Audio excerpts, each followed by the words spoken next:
জমিদার নৃসিংহ বর্মনের বাড়িতে এক অপরিচিত লোক ঢুকে হঠাৎই মারা গেল। কিন্তু এখানে অদ্ভুত ব্যাপার হচ্ছে এই যে সেদিন রাত্রে মারণ চিৎকার শোনা গিয়েছিল দুটি। একজন লোক মারা গেলে সে মারণ চিৎকার দুবার করবে কি করে? নমস্কার, আমরা থ্রিল স্টুডিও। আমাদের আজকের গল্পের নাম জমিদার হত্যা। গল্পটি নেওয়া হয়েছে প্রিয়নাথ মুখোপাধ্যায়ের দারোগার দপ্তর থেকে। গল্প পাঠে রয়েছে শুভ, শুভম, রাজ চক্রবর্তী, চন্দন এবং আমি অপূর্ব। পোস্টার ডিজাইন করেছে কৃষ্ণেন্দু মণ্ডল। গল্পের শব্দ চয়ন ও ভাষা পরিবর্তনের ধূমকেতু। গল্পটি মন দিয়ে শুনুন। তবে হ্যাঁ, আমাদের চ্যানেলটিকে সাবস্ক্রাইব না করে থাকলে অবশ্যই করবেন। এই রকম গোয়েন্দা গল্প ও অ্যাডভেঞ্চার গল্প আমরা প্রায়ই নিয়ে আসি। তাহলে আর বেশি দেরি না করে চলুন শুরু করা যাক। সচরাচর আমি এরকম কোনো একটা ব্যাপারে থাকি না যেখানে পুলিশের সরাসরি কোনো হাত নেই, এমনকি সেখানে আসিও না। কিন্তু এক্ষেত্রে ব্যাপারটা একটু অন্যরকম। ওপর মহল থেকে আমাকে এই কেসটা তদন্ত করতে বলা হয়েছে। কাল সকালেই আমি খবরটা পেয়েছি। ওপর মহলের কলকাতা পুলিশ সুপারের বড় সাহেব আমাকে ডেকে পাঠিয়ে নৃসিংহ বর্মনের জমিদার বাড়িতে এই অদ্ভুত চুরি আর খুনের ঘটনাটা বলেছিল। নৃসিংহবাবু নাকি নিজেই আমাকে পাঠিয়েছিলেন এই ব্যাপারটা তদন্ত করে দেখবার জন্য। নৃসিংহবাবুর সঙ্গে ইংরেজ পুলিশদের ভালো একটা সম্পর্ক ছিল, সেই কারণে আমাকে এই অনুরোধটা রাখতেই হয়েছিল। সেই মতো নৃসিংহবাবুর বাড়িতে আজ সকালে গিয়ে কিন্তু তেমন কিছুই জানতে পারলাম না। যা জানতে পারলাম তা সব কিছু যেন ধোঁয়াশায় ভরা গল্প। নৃসিংহবাবুর 3 তলার একটি ঘরে তার সংগ্রহের বিশেষ জিনিসপত্র থাকে। সেখানে বেশ পুরোনো আমলের অস্ত্রশস্ত্র ছাড়াও দামি হিরে, জহরত, এমনকি পুরোনো আমলের কিছু সোনার মুদ্রা পর্যন্তও রয়েছে। তবে সেই সমস্ত মুদ্রার মধ্যে বেশ বড় পাতলা মুদ্রা রয়েছে যেটা অনেক পুরনো। সেই মুদ্রাটা নৃসিংহবাবুর নাকি বেশ প্রিয়।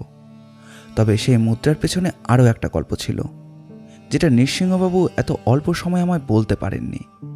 এর আগের দিন রাতের বেলায় নৃসিংহবাবুর বাড়িতে একটা খুন হয়েছে, কিন্তু আশ্চর্যের কথা হলো যে খুন হয়েছে তাকে নৃসিংহবাবু কেন এই বাড়িতে কেউই চিনতে পারেনি। অথচ খুনটা হয়েছে বাড়ির ভেতরে। তার বাড়িটা 3 তলা, আর বাড়িটা বেশ বড়। বাড়ির ডান পাশের বাগানে এক পাশে পড়েছিল মৃতদেহটা। মৃত্যুর সময় অনেকেই তার চিৎকার শুনতে পেয়েছিল, আর তার চিৎকার শুনে বাইরে আসার আগেই সমস্তটা শেষ হয়ে গিয়েছে। ছুরিটা তার বুকের বাঁ পাশে বিঁধেছিল, তাই মৃত্যু হতে বেশি সময় লাগেনি। আচ্ছা জয়গোপালবাবু, একবার ভালো করে ভেবে একটা কথা বলুন তো, কাল রাতের বেলা আপনি চিৎকারটা কখন শুনতে পেয়েছিলেন? চিৎকারটা কখন শুনতে পেয়েছিলাম সেটা আমার সঠিক মনে নেই, কারণ রাতের বেলায় আমায় একটু হিসাবপত্রের কাজ করতে হয়। বুঝতেই পারছেন দারোগা বাবু, এত বড় জমিদারি সব দিকটাই আমায় দেখাশোনা করতে হয়। রাতের দিকে হিসাব করতে করতে একটু চোখ লেগে এসেছিল, তাই হিসেবের খাতার ওপরেই আমি মাথা এলিয়ে কখন যে ঘুমিয়ে পড়েছিলাম মনে নেই। চিৎকারের শব্দটা শুনে আমার ঘুম ভেঙে যায়। চারিদিকে তাকিয়ে দেখি ঘরটা অন্ধকার হয়ে এসেছে।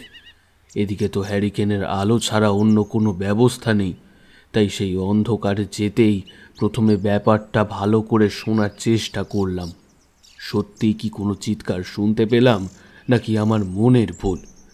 অনেক সময় স্বপ্নের মধ্যেও এমনটা হয়, কিন্তু তারপর আবার দ্বিতীয়বার সেই চিৎকারের শব্দ শুনতে পেলাম, আর তখনই আমি বুঝতে পারলাম কিছু একটা হয়েছে। সঙ্গে সঙ্গে উঠে টেবিলের ওপর রাখা হ্যারিকেনটা জ্বালাতে গিয়ে দেখি সেটারও তেল ফুরিয়েছে। তখন তো আর হ্যারিকেন জ্বালবার সময় নেই, তাই এক পাশে রাখা 5 সেলের টর্চটা নিয়ে তাড়াতাড়ি দরজা দিয়ে বাইরে বেরিয়ে আসতে মনে হলো বাগানের ওপর দিয়ে কে যেন ছুটে গেল। কিন্তু আপনার ঘর তো দোতলার কাছে, সেখান থেকে আপনি কি করে বুঝলেন যে বাগানের কাজ দিয়ে কেউ ছুটে গেল? ঘরের ভেতর জানালা দরজা বন্ধ থাকার জন্য অন্ধকারই ছিল, কিন্তু বাইরে তো চাঁদের আলো ছিল। দারোগাবাবু, আমি ব্যালকনির কাছে এসে ব্যালকনির এদিক ওদিক টর্চের আলো ফেলেছি। এমন সময় নিচের দিক থেকে একটা শব্দ শুনে চাঁদের আলোয় বাইরে তাকিয়ে দেখি বাগানের দিক থেকে কেউ একজন ছুটে বাড়ির পিছনের দিকে চলে যাচ্ছে। অদ্ভুত ব্যাপার। যদি কেউ পালাতে চায় তাহলে সে বাড়ির পিছন দিক দিয়ে যাবে কেন? বাড়ির সামনের দিকের গেট তো রয়েছে, তাছাড়া ডান পাশে ছোট্ট একটা গেট মতো রয়েছে, সেটা আমি আগেই দেখেছি। পেছনের দিকে তো বাইরে যাওয়ার কোনো রাস্তা নেই। তখন ওসব আমার মাথায় ছিল না দারোগাবাবু। আমি চিৎকার করে দরজার কাছে থাকা দারোয়ান রাম সিংকে ডাকলাম। রাম সিং একটু পরেই হন্তদন্ত হয়ে ছুটে আসতেই তাকে কথাটা বলতেই সে এদিকে ওদিকে খুঁজতে লাগলো। ততক্ষণে জমিদার বাবু উঠে পড়েছেন, তার ছেলে বউ এমনকি বাড়ির সকলেই বোধহয় আমাদের চিৎকার চেঁচামেচি শুনে উঠে পড়েছে। সকলে মিলে এদিকে ওদিকে খুঁজতে লাগলো, কিন্তু কোথাও কাউকে পাওয়া গেল না। মানেটা কি? বাড়ির পিছনের দিক দিয়ে তো পালিয়ে যাওয়ার তেমন কোনো রাস্তা নেই। যদি সেই পথে কেউ পালিয়ে গিয়ে থাকে তাহলে সেই ব্যাপারটা আলাদা, কিন্তু পেছনের দিকে লোকটা পালালো কেন? আর মৃতদেহটা প্রথম কে দেখতে পেয়েছিল? মৃতদেহ প্রথমে দেখতে পেয়েছিল এ বাড়ির কাজের লোক গদাই। সকলে যখন ঘুম থেকে উঠে পড়েছে সেই প্রথম বাড়ির বাইরে গিয়েছিল। আসলে তার মনেরও একটু ভয় ডর কম ছিল। চেহারা বেশ ভালোর দিকে। বাড়ির বাইরে বেরিয়ে চাঁদের আলোয় প্রথমে সেই মৃতদেহটা দেখতে পায়। তারপরেই তার চিৎকার শুনে আমরা সকলে সেখানে গিয়ে পড়ি। এতক্ষণ ধরে জয়গোপালবাবু কথা বলে চলেছিলেন। এবার জয়গোপালবাবু চুপ করতে আমি ঘরের চারিদিকে তাকালাম। ঘরের মধ্যে জমিদার মশাই নৃসিংহ বর্মন, তার ছেলে যশোহর বর্মন, দুজন কাজের লোক এবং একজন রক্ষক হিসেবে সকলেই বসে রয়েছে। আমি বললাম, নৃসিংহবাবু, আমি একটু জয়গোপাল বাবুর সাথে আলাদা করে কথা বলতে চাইছি। আপনি বাদে বাকি সকলে যদি একটু। নৃসিংহ মহাশয় বললেন, তাতে আমার কোনো আপত্তি নেই। আপনার যদি প্রয়োজন হয় তাহলে আপনি জয়গোপালের সঙ্গে আলাদাভাবেই কথা বলতে পারেন। না নৃসিংহবাবু, আপনার এখানে থাকাটা প্রয়োজন। বাকি সবাই নিজের নিজের ঘরে যেতে পারে। প্রয়োজন হলে আমি তাদের সাথে আলাদা করে কথা বলে নেব। জমিদার নৃসিংহ বর্মনের ইশারায় সকলেই যে যার ঘরে চলে গেল। ঘর থেকে বেরোবার আগে নৃসিংহ বর্মনের ছেলে যশোর বর্মন কেমন যেন একটু ক্রুদ্ধ দৃষ্টিতে আমাদের দিকে তাকিয়ে বাইরের দিকে বেরিয়ে গেল। বুঝতে পারলাম বোধহয় তাদের এখান থেকে চলে যাওয়ার ব্যাপারটা তার আত্মসম্মানে লেগেছে। যতই হোক, সে জমিদার বংশের ছেলে। কিন্তু এখন যে ব্যাপারটা আপনাদের বলতে চাইছি সে ব্যাপারে এখানে বেশি কারো থাকাটা আমি প্রয়োজন বলে মনে করি না। আমি বললাম, দেখুন নৃসিংহবাবু, যদি মনে করি সেদিন আপনার বাড়িতে চোর এসেছিল চুরি করার জন্যে, তাহলে ওই যে মৃতদেহটি আপনার বাড়ির বাইরে পেয়েছি সেটি কার? আর চোর যদি আপনার বাড়ির সেই মুদ্রাটি তখন চুরি করতে এসে থাকে, তাহলে সে ঘর পর্যন্ত এলো কী করে? কারণ আপনার ঘরের দরজা তো তখন ভেতর থেকে বন্ধ ছিল। আপনি নিজেই বলেছেন ঘরের দরজা ভেতর থেকে খুলে তারপরই বাইরে যাওয়া হয়েছিল। একতলার ঘরের দরজাটা খুলে আপনিই বেরিয়েছিলেন গদাইয়ের পিছু পিছু। নৃসিংহবাবু কিছুক্ষণ চুপ করে ভাবছিলেন। জয়গোপালবাবুই বললেন, নিচের দরজা যে ভেতর থেকে বন্ধ ছিল সেটা আমি জানি। কাজের লোক গদাই সবার শেষে ঘুমোতে যাওয়ার আগে নিচের ঘরের দরজা জানলা সব কিছু ঠিক করে দেয়, এমনকি দেখেও নেয়। এটা ওর অনেক দিনের অভ্যেস। তাছাড়া সে জমিদার বাবুর খাস চাকর। জমিদার বাবুর ঘরের বাইরে তার জন্য বিছানার আলাদা ব্যবস্থা সব সময় থাকে, যাতে রাতে কোনো প্রয়োজন হলে সে চট করে আসতে পারে। এমনিতে শীতকালের সময় তবে সেই প্রথম জমিদার বাবুকে ডেকে তুলেছিল। তারপর সে নিজের হাতে ঘরের দরজা ভেতর থেকে খুলেছিল। এবার আমি খানিকটা গম্ভীর হয়ে গেলাম। তাদের দিকে তাকিয়ে জিজ্ঞাসা করলাম যে দোতলায় ওই ঘরে যাওয়ার আর অন্য কোনো রাস্তা আছে কিনা। নৃসিংহবাবু বললেন, না দারোগাবাবু, অন্য কোনো পথের কথা তো আমার মনে পড়ে না। একতলার সিঁড়িটা আপনি ভালোভাবেই দেখেছেন। সে পথে একবার দরজা দিয়ে ভেতরে ঢুকতে পারলে তারপর দোতলায় এমনকি 3 তলায় যাওয়ার সিঁড়ি আছে। এ বাড়ি থেকে বেরোতে গেলে কিংবা ঢুকতে গেলে একতলার ঘরের দরজা প্রথমে বেরোতে হবে। তাই তো ওই দরজাটা এত বড় আর শক্তভাবে তৈরি করা হয়েছে।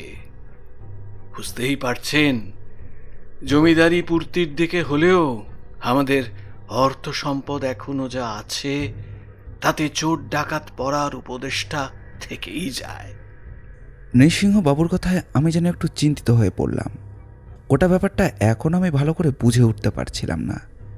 একটা মৃত্যু হয়েছে, তার সাথে একটা চুরি, কিন্তু দুটোর সাথে কোনো সংযোগ কিংবা যোগসূত্র আমি কিন্তু খুঁজে বার করতে পারছিলাম না। বেশ কিছুক্ষণ চুপ করে থাকার পর নৃসিংহবাবুকে বললাম, নৃসিংহবাবু, একটা কথা আমি ভালো করে ভেবে বলুন তো, এই মুদ্রাটা আপনি শেষবার আপনার 3 তলার ঘরে কখন দেখেছিলেন? বেশ কিছুদিন আগে আসলে ইংরেজ সাহেব হেস্টিং আমার বাড়িতে কয়েকদিনের জন্য এসেছিলেন। তখন তাকে আমার 3 তলার ঘরে আমার সম্পত্তি বেশ কিছু দুর্মূল্য জিনিস এবং অ্যান্টিক জিনিসপত্র দেখাচ্ছিলাম। তখনই তাকে ওই মুদ্রাটা দেখিয়েছিলাম। মুদ্রাটা দেখে সে বেশ খুশি হয়েছিল।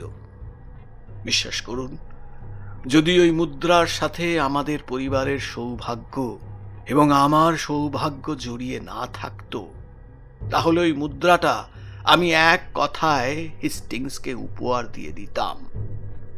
কারণ ওর আমার সম্পর্ক যত ভালো হবে, তত আমাদের জমিদারি বজায় থাকবে। বুঝতেই পারছেন, মুদ্রাটা হেস্টিংকে দেখানোর সময় আমি বুঝতে পেরেছিলাম তার মুদ্রাটার ওপর সামান্য আকর্ষণ তৈরি হয়েছে। তবে সেটা বুঝতে পেরেই আমি তাকে অন্য কয়েকটা মুদ্রা দেখালাম। আমার সংগৃহীত পুরনো দিনের মুদ্রা বেশ কিছু রয়েছে। সেখান থেকে তাকে আমি একটা উপহারও দিয়েছিলাম। তাতে কিন্তু হেস্টিং বেশ খুশি হয়েছিল এবং ওই মুদ্রাটা যে আমি তাকে দিতে পারছি না সে ব্যাপারে সে সমস্তটাই বুঝতে পেরেছিল। আরো একটা ব্যাপার দারোগা বাবু, সপ্তাহ খানেকের মধ্যেই হেস্টিং এর এখানে আসার কথা রয়েছে। আশা করছি দিন দুয়েকের মধ্যেই সে এসে পড়বে। তার মানে আপনি বলতে চাইছেন ওই মুদ্রাটার প্রতি হেস্টিং একটা আকর্ষণ বোধ করছিল। তাই হোক আর নাই হোক, তার পক্ষেও সেটা চুরি করানো সম্ভব হতে পারে। নৃসিংহবাবু সরাসরি কিছুই বললেন না, একটু ইতস্তত করে বললেন, আমি সরাসরি কিছু বলছি না। ইংরেজ সাহেবদের দিকে আঙুল তোলার মতন ক্ষমতা তো আমার নেই। তবে ব্যাপারটা এমন হলেও হতে পারে, আবার অন্য কিছুও হতে পারে। আমার ওই সোনার মুদ্রার কথা তো অনেকেই জানতো। আজ থেকে প্রায় 200 বছর আগেকার মুদ্রা ওটা। তবে শুধু তাই নয়, ওই মুদ্রাটা হাতের তালুতে রাখলে হাতের তালুর অর্ধেকটা ঢেকে যায়। সেটা যদি আমি আপনাকে দেখাতে পারতাম দারোগা বাবু, তাহলে আমার চেয়ে খুশি আর কেউ হতো না। জয়গোপালবাবু বলল, কিন্তু দারোগাবাবু, সেদিন যদি ওই চোর বাড়িতে ঢুকে মুদ্রা না নিয়ে যায়, তাহলে মুদ্রাটা গেল কোথায়? আমি চিন্তিত হয়ে চুপ করে বসে রইলাম।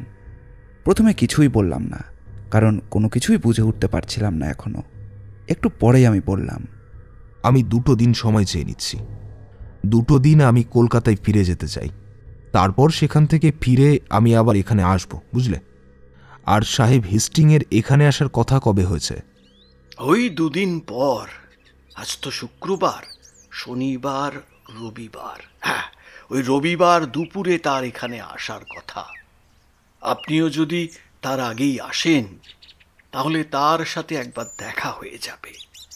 বুঝতেই পারছেন, সরাসরি তাকে তো আর আমি কিছুই বলতে পারছি না। আপনি চিন্তা করবেন না নৃসিংহবাবু, আমার পক্ষ থেকে এবং পুলিশের পক্ষ থেকেও আপনাকে যথাযথ সাহায্য করা হবে। রবিবার আমি সকালের মধ্যেই এখানে চলে আসব। শুধু আরও একটা ব্যাপারে আমার একটু জানার কথা। আপনার এই মুদ্রাটার ব্যাপারে বাইরের কে কে ঠিক জানতো? আর আপনার কাউকে সন্দেহ হয়, মানে যারা এটা চুরি করাতে পারে? আমার আরও একজনকে সন্দেহ হয়, তবে সে চুরি করবে বলে মনে হয় না। আমার বাবার এক ভাই ছিল, তবে সে প্রথম বয়সে একবার বাড়ি ছেড়ে চলে গেছিল। সেই বয়সেই বাইরে কোথাও তার বিয়ে হয়। তারপরে সে বাড়িতে ফিরে আসার পর কয়েকদিন মাত্র এখানে ছিল। তার মধ্যেই বাবার সাথে তার অনেক ঝামেলাও হয়েছিল। বাবা সেই সময় সম্পত্তির খানিকটা তাকে লিখে দেয়, সেই সমস্ত নিয়ে সে আবার চলে যায়। কিন্তু বাবার সেই ভাই অর্থাৎ আমার কাকা মারা যাওয়ার পর তার উত্তরসূরি দাবি করেছিল যথার্থ সম্পত্তি নাকি আমরা তাকে দিইনি। এই নিয়ে আদালতে মামলাও চলেছিল একটা, তবে সেই মামলায় তারা কোনো সুবিধে করতে পারেনি। আসলে আপনার এত সম্পত্তি নৃসিংহবাবু, তাই হয়তো আপনার এত ভয়ের কারণ রয়েছে। তার ঠিকানাটা চাইলে আমি আপনাকে দিতে পারি, ওই পাশের গ্রামেই তার বাড়ি। তবে তার অবস্থাও যে নেহাত খুব একটা খারাপ তা নয়। তার নাম জয়ন্ত বর্মন। সে আমার থেকে বেশ খানিকটা ছোট, তবে তারও ছেলে পুত্রবধূ নিয়ে একটা পরিবার রয়েছে। পাশের গ্রামের জমিদার না হলেও বেশ অর্থবান লোকেদের মধ্যেই তার নাম আসে। সেই একবার ছাড়া তাদের সাথে আমাদের কোনো যোগাযোগ কিংবা শত্রুতা হয়নি। আদালতে সেই মামলা চলেছিল আজ থেকে প্রায় 7 বছর আগে। তারপর ওই ব্যাপারটা নিষ্পত্তি হয়ে যাওয়ায় আর কোনো যোগাযোগ আমাদের মধ্যে ছিল না।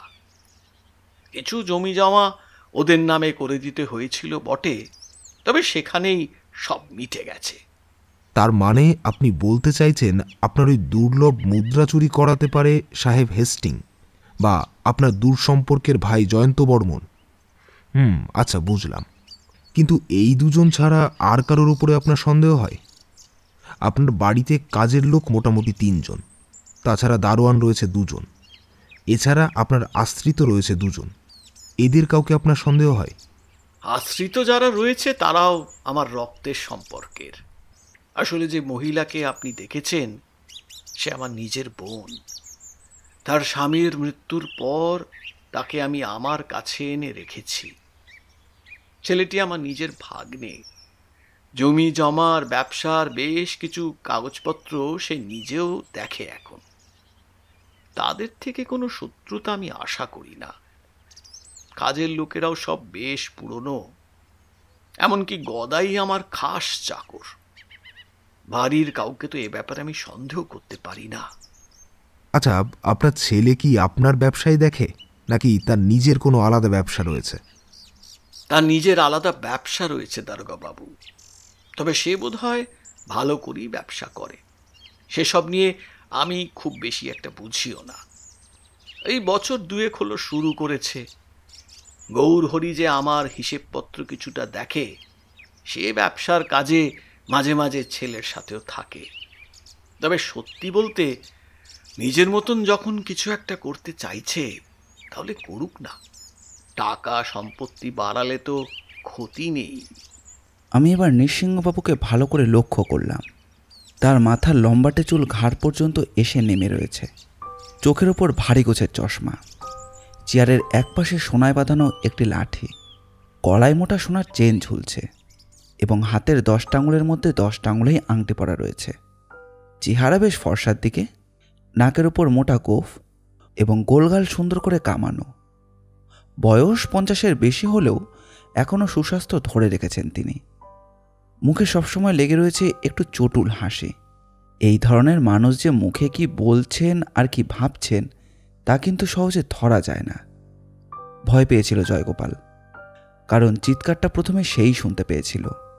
আর আমার জেরাতে সে এমন একটা হাবভাব করছিল যেন চিৎকারটা শুনতে পেয়ে তার ঘুম ভেঙে যাওয়ায় বড্ড একটা ভুল হয়ে গেছে। যদি ঘুম না ভাঙত তাহলে কোনো সমস্যা ছিল না। জয়গোপালবাবুর চেহারা অতি সাধারণ, আর 5টা মানুষেরই মতো, একটু রোগার দিকে, বেশ লম্বা, গায়ের রংটা চাপা, আর মাঝখানে সামান্য টাক রয়েছে। 2টো হাঁটু চেয়ারের নিচে জড়ো করে একটু চিন্তিতভাবে বসে রয়েছেন। মাঝে মধ্যে মাথা নিচু করে বিড়বিড় করে কিছু একটা ভাবছেন। দুজনকে বেশ কিছুক্ষণ লক্ষ্য করার পরে আমি বললাম, দেখুন নৃসিংহবাবু, আপনার বাড়িতে চুরি আর খুন এই দুটোই হয়ে গিয়েছে। প্রায় দিন 3 আগে ওপর মহলের কথাই আমি এখানে এসেছি। তবে গোটা ব্যাপারটা ভালো করে বুঝতে আমার আরও খানিকটা সময় লাগবে। 2 দিন পর সকালে আমি এখানে আসব। আশা করছি তখন হেস্টিং সাহেব এখানে আসবেন। জয়গোপালবাবু, একটু ভালো করে মনে করে বলুন তো, দ্বিতীয় চিৎকারটা তো আপনি শুনতে পেয়েছিলেন, আর ঠিক কেমন চিৎকার ছিল সেটা? এই প্রশ্নে জয়গোপালবাবু বোধহয় একটু দগ্ধে পড়েছিলেন। তিনি ফ্যালফ্যাল করে একবার নৃসিংহবাবুর দিকে আর আরেকবার আমার দিকে তাকাতেই আমি বুঝতে পারলাম যে প্রশ্নটা তিনি বুঝতে পারেননি। তাই আবার তাকে বললাম, আসলে আমি বলতে চাইছি, চিৎকার তো অনেক রকমেরই হয়। কখনো চিৎকারটা হয় আনন্দের, আবার কখনো দুঃখের, আবার মানুষ অনেক সময় ভয় পেয়েও চিৎকার করে। যে চিৎকারটা আপনি শুনতে পেয়েছিলেন সেটা কেমন চিৎকার ছিল? প্রথম চিৎকারটা আপনি ভালোভাবে শুনতে পাননি, কারণ ওই চিৎকারেই আপনার ঘুম ভেঙেছে, এবং আশা করি ওই চিৎকারে বাকিদেরও ঘুম ভেঙেছে। আচ্ছা, প্রথম চিৎকারটা ভালোভাবে শুনতে পেলেন না কেন? এই ব্যাপারটা আমিই বলছি। জমিদারবাবু একতলায় থাকলেও তার ঘরটা একটু পিছনের দিকে।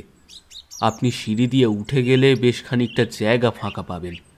সেখানেই খাওয়া দাওয়ার ব্যবস্থা হয়, সব কিছুই সেখানে রয়েছে। তার বেশ খানিকটা পিছনের দিকে একতলার ঘরগুলো। দোতলার ঘরগুলো কিন্তু তেমন নয়।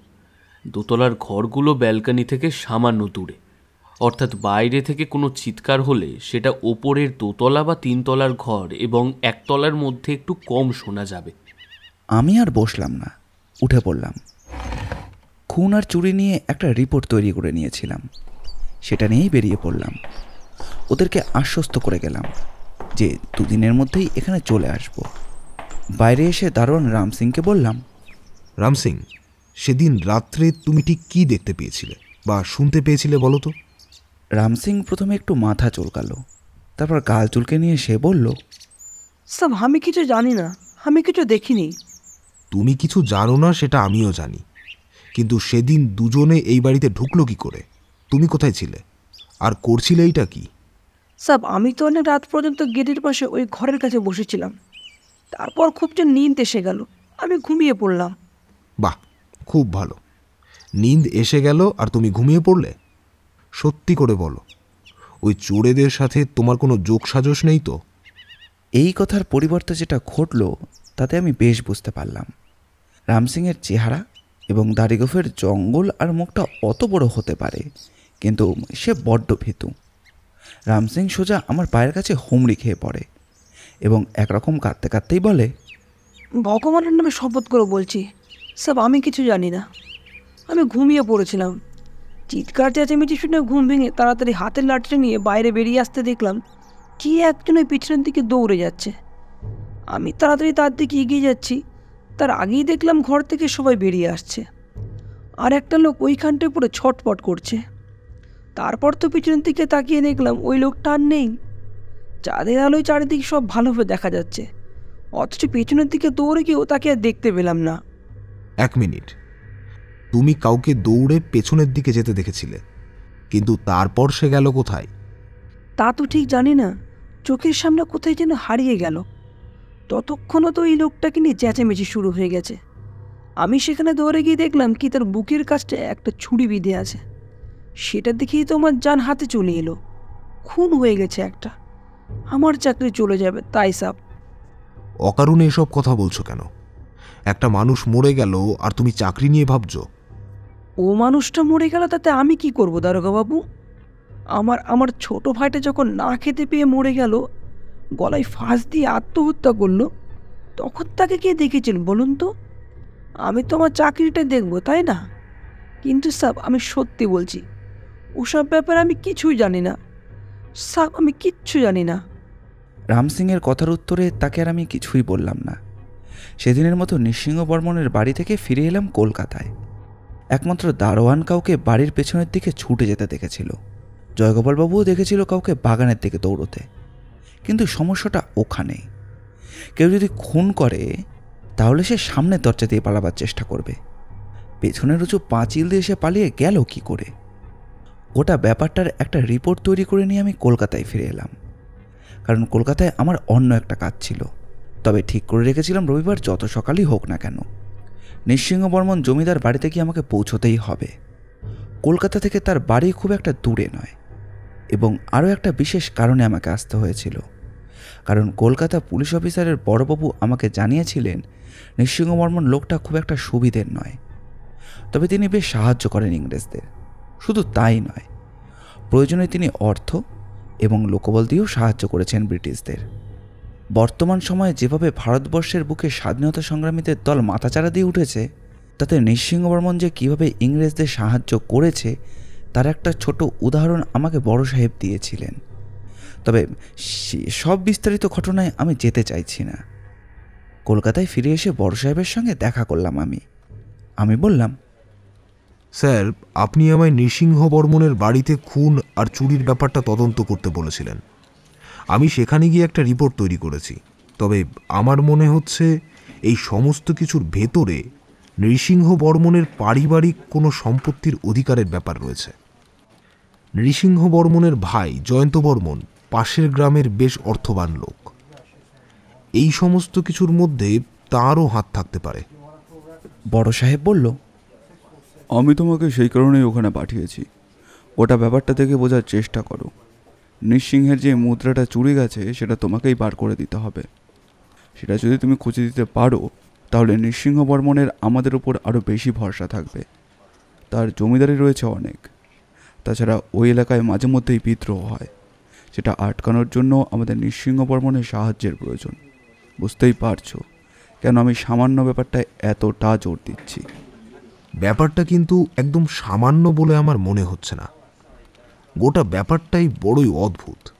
অন্তত দুটো কারণে ব্যাপারটার কিছুই আমি এখনো বুঝতে পারিনি। তুমি বুঝতে পারছো না? তাহলে ভাবো ওখানকার পুলিশ ব্যাপারটা বুঝবে কি করে?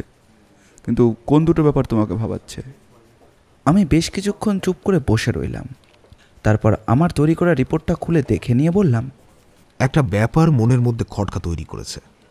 ওই বাড়ির মধ্যে যদি একটা খুন হয় তাহলে অপরাধী গেল কোথায়?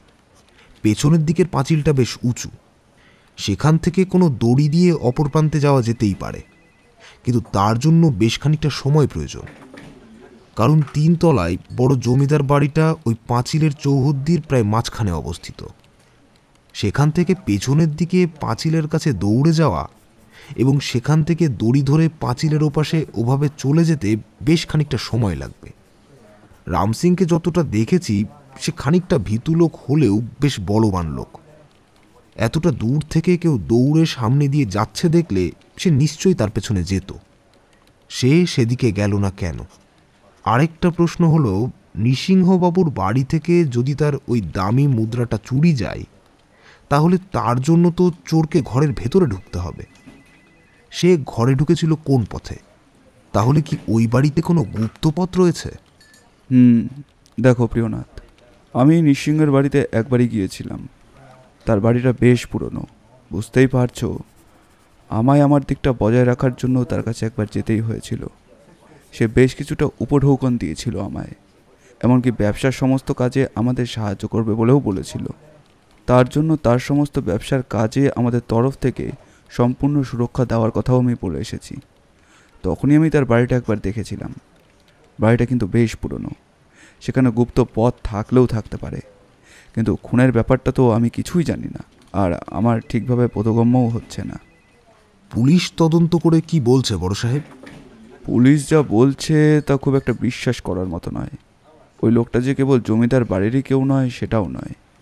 ওই লোকটা আসলে ওই গ্রামেরই কেউ নয়। সে কোথা থেকে এসেছে, কেন এসেছে তার কিছুই জানা যায়নি। পুলিশ কিন্তু আরও একটা অদ্ভুত কথা বলছে প্রিয়নাথ। যে ছুরিটা ওই মৃতদেহের বুকে গাঁথা ছিল, ওই ছুরিটা কারা ব্যবহার করতো জানো? কলকাতার আশেপাশে কয়েকটা বিপ্লবীদের দল মাথাচাড়া দিয়ে উঠেছে। তারা নিজেরাই ওই ধরনের ছুরি বানায়। এই কথাটা গোপনেই জানা গেছে। ওই ছুরিটা আসলেই তাদের কোনো একটা ছুরি ছিল, কিন্তু নৃসিংহবর্মনের বাড়িতে একজন বিপ্লবী কী করছিল, আর সে যদি সেখানে থেকেও থাকে তাহলে তাকে খুন করলো কে? আমি কিন্তু কিছুই বুঝতে পারছি না। প্রিয়নাথ, তোমাকে যে করেই হোক গোটা ব্যাপারটাকে খুঁজে বার করতে হবে। এর মধ্যে নৃসিংহের সুরক্ষা আমাদের দায়িত্ব, এমনকি তার মুদ্রাটাও খুঁজে বার করতে হবে। বুঝতেই পারছো, আমাদের সাথে নৃসিংহের যে যোগাযোগ রয়েছে সেটা মজবুত করার ক্ষেত্রে এই রহস্যের উদ্ঘাটন অনেক বেশি গুরুত্বপূর্ণ পদক্ষেপ হবে। আমি সবটাই বুঝতে পারছি স্যার। আমি আমার দিক থেকে যতটা সম্ভব চেষ্টা করব। তবে এর মধ্যে ইংরেজ সাহেব হিস্টিং নৃসিংহবাবুর বাড়িতে একবার গিয়েছিলেন। নৃসিংহবাবু তাকে একটা মুদ্রা উপহার দিয়েছিলেন। তবে নৃসিংহবাবু কিন্তু এও বলেছিলেন যে ওই মুদ্রাটার ওপর হেস্টিংয়ের সামান্য একটা আকর্ষণ বোধ হয়েছিল। হেস্টিংসকে তো তুমি আসলে জানোই, ওর যেটা পছন্দ হয় সেদিকে ওর একটু বেশিই লোভ থাকে। তবে হেস্টিংস চুরি করে না, তার যদি কিছু নেওয়ার হয় তাহলে সে সেটা চেয়ে নেবে, নাহলে তার ক্ষমতা দিয়ে অর্জন করে নেবে। চুরি করার মতো ছোট কাজ আমরা করি না প্রিয়নাথ। তুমি একবার হলেও বলে নাও, তাকে সরাসরি প্রশ্ন করো না, তাতে সে অনেকটাই অপমানিত বোধ করবে। আর তুমি তো জানোই হেস্টিংস কেমন। কথাটা আমি শুধু আপনাকেই বলেছি, আমি এই কথাটা আর কাউকে বলবো না। নৃসিংহবাবু যদিও আমায় কাউকে বলতে বারণ করেছিলেন। আসলে বুঝতেই পারছেন, আপনি যেমন তার সঙ্গে সম্পর্কটা বজায় রাখার জন্য তার সাহায্য করতে বলেছেন, সেও তেমন আপনার কাছে সম্পর্ক বজায় রাখার জন্য হেস্টিংকে সন্দেহ করলেও সরাসরি বলতে পারছে না। তবে আমায় একবার রোববার তার বাড়িতে যেতে হবে, সেদিন নাকি হেস্টিং সেখানে আসবে। তাই নাকি? কিন্তু আমি তো এসব নিয়ে কিছুই জানি না। তবে সে হলেও হতে পারে। আর নিঃসিংহের সাথে আমাদের সমস্ত ব্যাপারটা হেস্টিংস নিজেই দেখে। তাই একবার আমি নিঃসিংহের বাড়িতে গেলেও বাকি সময়টা হেস্টিংসকেই ওখানে যেতে হয়েছে। একটা কাজ করো তো প্রিয়নাথ, তুমি বরং আবার যাও। তোমার যেভাবে মন হয় তুমি সেভাবেই তদন্ত করো। তবে মনে রাখবে, ওই মুদ্রা কিন্তু তোমাকেই খুঁজে বার করতে হবে। খুনের ব্যাপারটা তুমি যেটা ভালো বোঝো সেটা করতে পারো, তবে মুদ্রাটা কিন্তু চাই। আমার দিক থেকে সর্বত্র চেষ্টা করব স্যার, আপনি একদম চিন্তা করবেন না। আমি এখন চলি, আমায় আরও কয়েকটা কাজ করতে হবে। থানা থেকে বেরিয়ে এলাম নৃসিংহবাবুর কাজটা দেখবার জন্য। এদিকের কাজ কয়েকদিনের জন্য বন্ধ রাখলেও আমার চলবে। বড় সাহেবের সঙ্গে আমার কথা হয়ে গেছে, কিন্তু সমস্যায় পড়লাম কোন দিক থেকে শুরু করব। প্রথমে কি খুনিকে খুঁজতে যাব?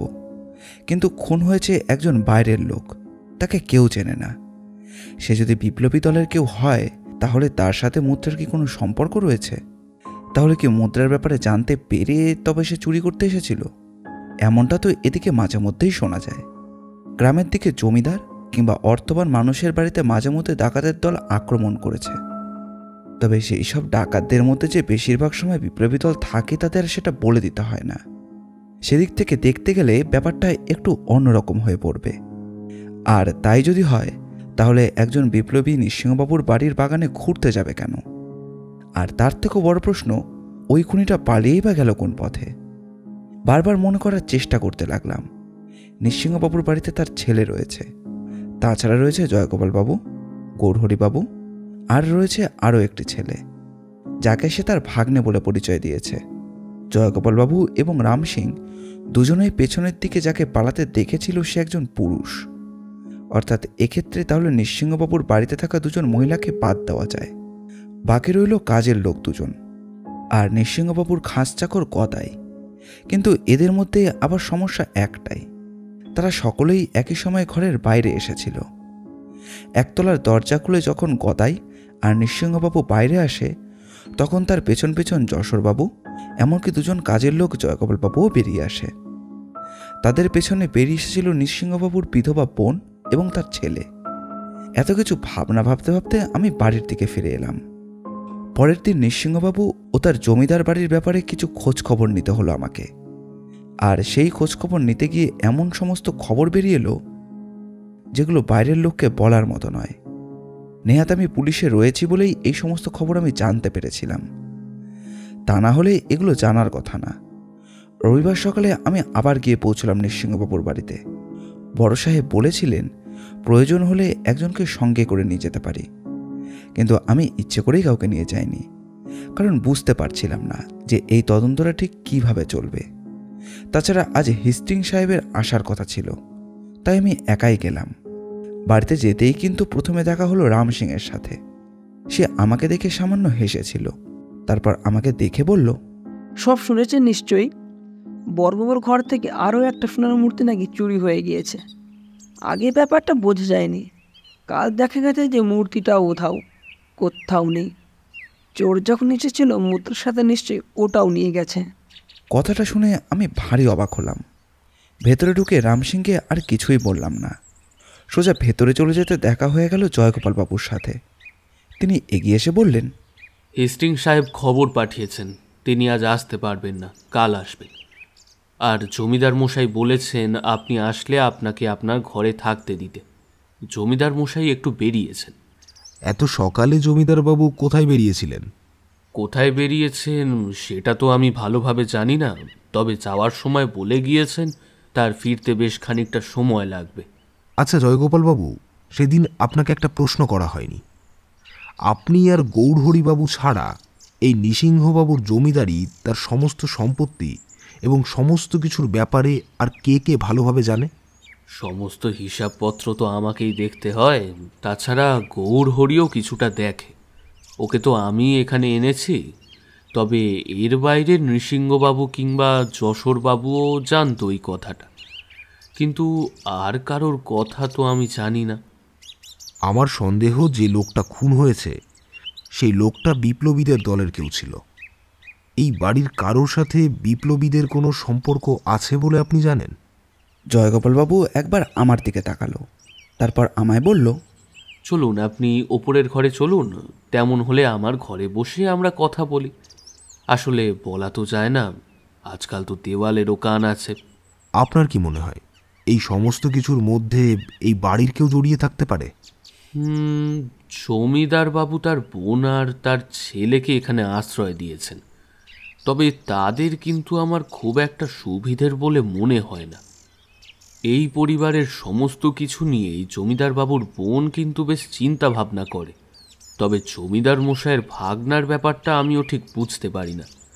মাঝে মাঝে যে হিসেবপত্র থেকে সে গণ্ডগোল করে সেটাও আমি বুঝতে পারি, কিন্তু সমস্ত কিছু তো আর জমিদার বাবুর কানে তুলে তাকে বিব্রত করা যায় না।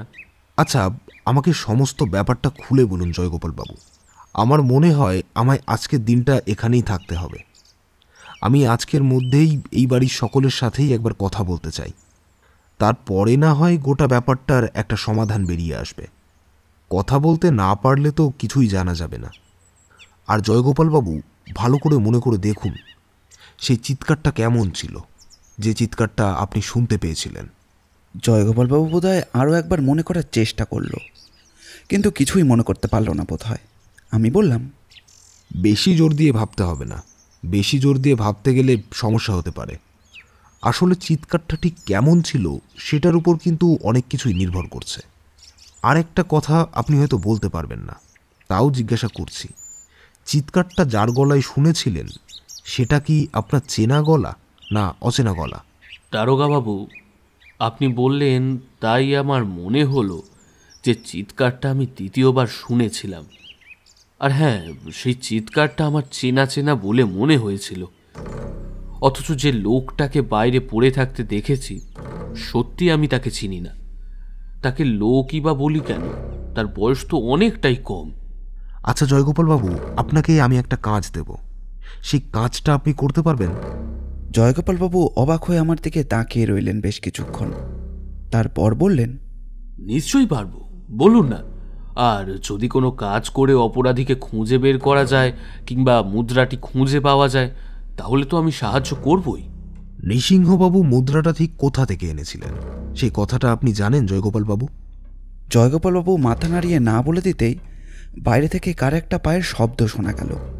পায়ের শব্দটা শোনা মাত্রই জয়গোপালবাবু উঠে গেলেন বাইরের দিকে। দেখা গেল নৃসিংহবাবুর ছেলে যশোর বর্মন এসে দাঁড়িয়েছে দরজার কাছে। তাকে দেখতে পেয়ে জয়গোপালবাবু বললেন, এ কি ছোট জমিদার বাবু, আপনি এখানে? হ্যাঁ, তাড়াতাড়ি চলে এলাম। শুনলাম দারোগাবাবু এসেছেন। দারোগাবাবুর সাথে একবার কথা বলতে চাই। ততক্ষণে আমিও এগিয়ে গেছি দরজার দিকে। আমায় দেখে সামান্য হেসে নমস্কার করলেন যশোরবাবু, তারপর বললেন, দারোগাবাবু, সেদিন আপনার সাথে ভালোভাবে কথা বলার কোনো সুযোগই তো পেলাম না, তবে আজ আপনার সাথে একটু কথা বলতে চাই। আশা করি তাতে আপনার কোনো অসুবিধা হবে না। কোনো অসুবিধা হবে না যশোরবাবু, আসুন, ভেতরে আসুন, ভেতরেই বসে না হয় কথা বলি। হ্যাঁ, আমি শুধু আপনার সাথেই কথা বলতে চাই। আর জয়গোপাল কাকা, আপনি যদি একটু জয়গোপালবাবু বেরিয়ে গেলেন। তার হাঁটার শব্দ ব্যালকনির কাছে মিলিয়ে যেতেই যশোরবাবু আবার বললেন, দারোগাবাবু, আপনি যে ওই আমাদের পরিবারের মুদ্রাটার খোঁজ করতে এসেছেন, সেই ব্যাপারে আমি আপনাকে কোনো সাহায্য করতে পারবো না, কারণ ওই ব্যাপারে আমি কিছুই জানি না। কিন্তু বাড়ির বাগানে যে ছেলেটা মরে পড়েছিল তার ব্যাপারে আমি আপনাকে কিছু সাহায্য করতে পারি। তবে সেই ব্যাপারে যদি কিছু বাইরে বেরিয়ে আসে তাতে আমাদেরই সমস্যা হতে পারে। যশোরবাবুর কথায় সামান্য অবাক হলাম। বললাম, কেন? আপনি হঠাৎ এমন কথা বলছেন কেন? তারকাবাবু, বাইরে যে খুন হয়েছিল যতদূর মনে হয় সে আমাদের আশেপাশের কোনো এক গ্রামের বিপ্লবীদের দলের কেউ। ছেলেটি কী কারণে এ বাড়িতে এসেছিল তা আমার জানা নেই, তবে সেদিন আমি আরও একটা ব্যাপার দেখতে পেয়েছিলাম। আপনি আগেই দেখেছেন আমার ঘর দোতলার কাছে, আমার স্ত্রীর সাথে আমি সেখানেই থাকি। যেদিন রাতে ওই খুন হয় সেদিন দুটো চিৎকারের শব্দ আমি কিন্তু নিজেও শুনতে পেয়েছি। জয়গোপাল কাকার চিৎকারে ঘুম ভেঙেছে, সেটা সত্যি কথা, কারণ খুনটা হয়েছিল অনেক রাত্রের দিকে। আমি তখন জেগেছিলাম, কারণ রাত্রের দিকে আমার একটু হ্যারিকেনের আলোয় বইপত্র পড়ার অভ্যাস রয়েছে। আপনি চাইলে আমার স্ত্রীকে সেই ব্যাপারটা জিজ্ঞাসা করতে পারেন। তখনই প্রথম চিৎকারের শব্দটা আমি শুনি, কিন্তু উঠে বাইরে গিয়ে কিছু দেখব তার আগে দ্বিতীয় চিৎকারের শব্দ, এবং তার সাথে সাথে জয়গোপাল কাকা তার ঘর থেকে বাইরে বেরিয়ে আসে। তারপরে তার ডাকাটাকিতে আমরা বাইরে বেরিয়ে যাই। 1 মিনিট, তার মানে দুটো চিৎকারের শব্দই আপনি শুনতে পেয়েছেন? তাহলে আপনি নিশ্চয়ই বলতে পারবেন দুটো চিৎকারের মধ্যে কোনো পার্থক্য ছিল কিনা? পার্থক্য ছিল, সেটা বলার জন্য আমি সেদিন ওই ঘরে এসেছিলাম, কিন্তু আপনি সেদিন আমাদের চলে যেতে বললেন। আমি আসলে একটা সুযোগ খুঁজছিলাম আপনাকে কথাগুলো বলার জন্য। সবার সামনে আমি কথাটা বলতে চাইনি। চিৎকার দুটোর মধ্যে পার্থক্য ছিল। প্রথম চিৎকারটা মনে হয়েছিল যেন ভয়ের চিৎকার, যেন মনে হয়েছিল হঠাৎ করে রাতের অন্ধকারে কেউ কিছু দেখতে পেয়ে চিৎকার করে উঠেছে। আর দ্বিতীয় চিৎকারটা ছিল একটু অন্যরকম। চিৎকারটা প্রথমেই শুরু হয়ে যেন হঠাৎ করে মাঝপথেই থেমে গিয়েছিল। যশোরবাবু ঘরের এক পাশে দাঁড়িয়ে কথা বলতে বলতে উত্তেজিতভাবে নিঃশ্বাস নিচ্ছিলেন। তার নিঃশ্বাসের ওঠাপড়া থেকেই বোঝা যাচ্ছিল যে তিনি বেশ উত্তেজিত। তিনি যে মিথ্যে কথা বলছেন না সেটা তার চোখ মুখ দেখেই বোঝা যায়। অনেকবার অপরাধীদের মুখ থেকে কথা বার করতে গিয়ে এই ব্যাপারটা আমার বেশ চেনা হয়ে গেছে, তাই একটু সময় নিয়ে তাকে বললাম, এবার আরও একটা কথা আমি জানতে চাই। প্রথম চিৎকার আর দ্বিতীয় চিৎকার, এই দুটোর মধ্যে কোনো গলা আপনার চেনা বলে মনে হয়েছিল? তার মানে দুটো চিৎকার আলাদা আলাদা। মানুষের প্রথম চিৎকারটা ভয় পাওয়ার, অর্থাৎ কেউ কাউকে দেখে হঠাৎ ভয় পেয়ে চিৎকার করেছে। আর দ্বিতীয় চিৎকারটা চিৎকার করতে করতে মাঝপথে বন্ধ হয়ে যাওয়ার। আর এর একটাই কারণ হতে পারে, কেউ চিৎকার করে তারপর থেমে গিয়েছে। আর না হলে কাকে সন্দেহ করো বলুন তো? এই বাড়িতে তো অনেকেই আছে। তাছাড়া বাবা আমার পিসি অর্থাৎ মৃণালিনী রায়কে এখানে এনে রেখেছে। তার সাথে তার ছেলে সদাশিবরাও এখানেই থাকে। তবে গোবিন্দর উপর আমার খুব একটা সন্দেহ নেই। ছেলেটা ভালো, আমার ব্যবসার কাজে আমায় সাহায্য করে। আর শুধু তাই নয়, বাকি সমস্ত কিছুতে আমাদের সাহায্য করে। কাজে লোকেদের মধ্যে গদাই কাকা কিংবা বাকি সবাই বেশ পুরনো, অন্তত 10 বছরের পুরনো। দারোয়ানদের মধ্যে রাম সিং পুরনো হলেও আর একজন যে দারোয়ান রয়েছে সে দিনের বেলায় থাকে, তবে তার কাজ কিন্তু বছর 2 হয়েছে। তাছাড়া আর কাকে সন্দেহ করব বলুন? জয়গোপাল বাবু, গৌরহরি, তাছাড়া তোর বাইরের লোক কেউ নয়। আমি কি বলবো বুঝতে পারছিলাম না। এই যে এতগুলো দিন কেটে গেল, অথচ গোটা কেসটায় আমি এখনো কিছুই ধরতে পারিনি। সত্যি বলতে কেমন যেন একটু অদ্ভুত লাগছিল। তার মধ্যে নৃসিংহবাবু বাড়িতে নেই, গৌরহরিবাবুও বাড়িতে নেই। তারা দুজন কোথাও বেরিয়েছে। বাড়িতে রয়েছে এরা দুজন। এ বাড়ির মহিলারাই একটু বেশি পর্দা করে থাকতে ভালোবাসে। এখানে আসার পর থেকে নৃসিংহবাবুর স্ত্রী কিংবা যশোরবাবুর স্ত্রী কাউকেই দেখা যায়নি। যশোরবাবু আরও অনেক কিছুই বললেন, তবে সেখান থেকে সাহায্য পাওয়ার মতো তেমন কিছুই পাওয়া গেল না। আমি একসময় প্রশ্ন করলাম, আচ্ছা যশোরবাবু, ওই যে 3 তলার ঘরে আপনার বাবার সংগ্রহশালাটা রয়েছে, সেখানে মানে সেই ঘরের দরজা ঠিক কখন শেষবারের জন্য আপনারা খুলে দেখেছিলেন?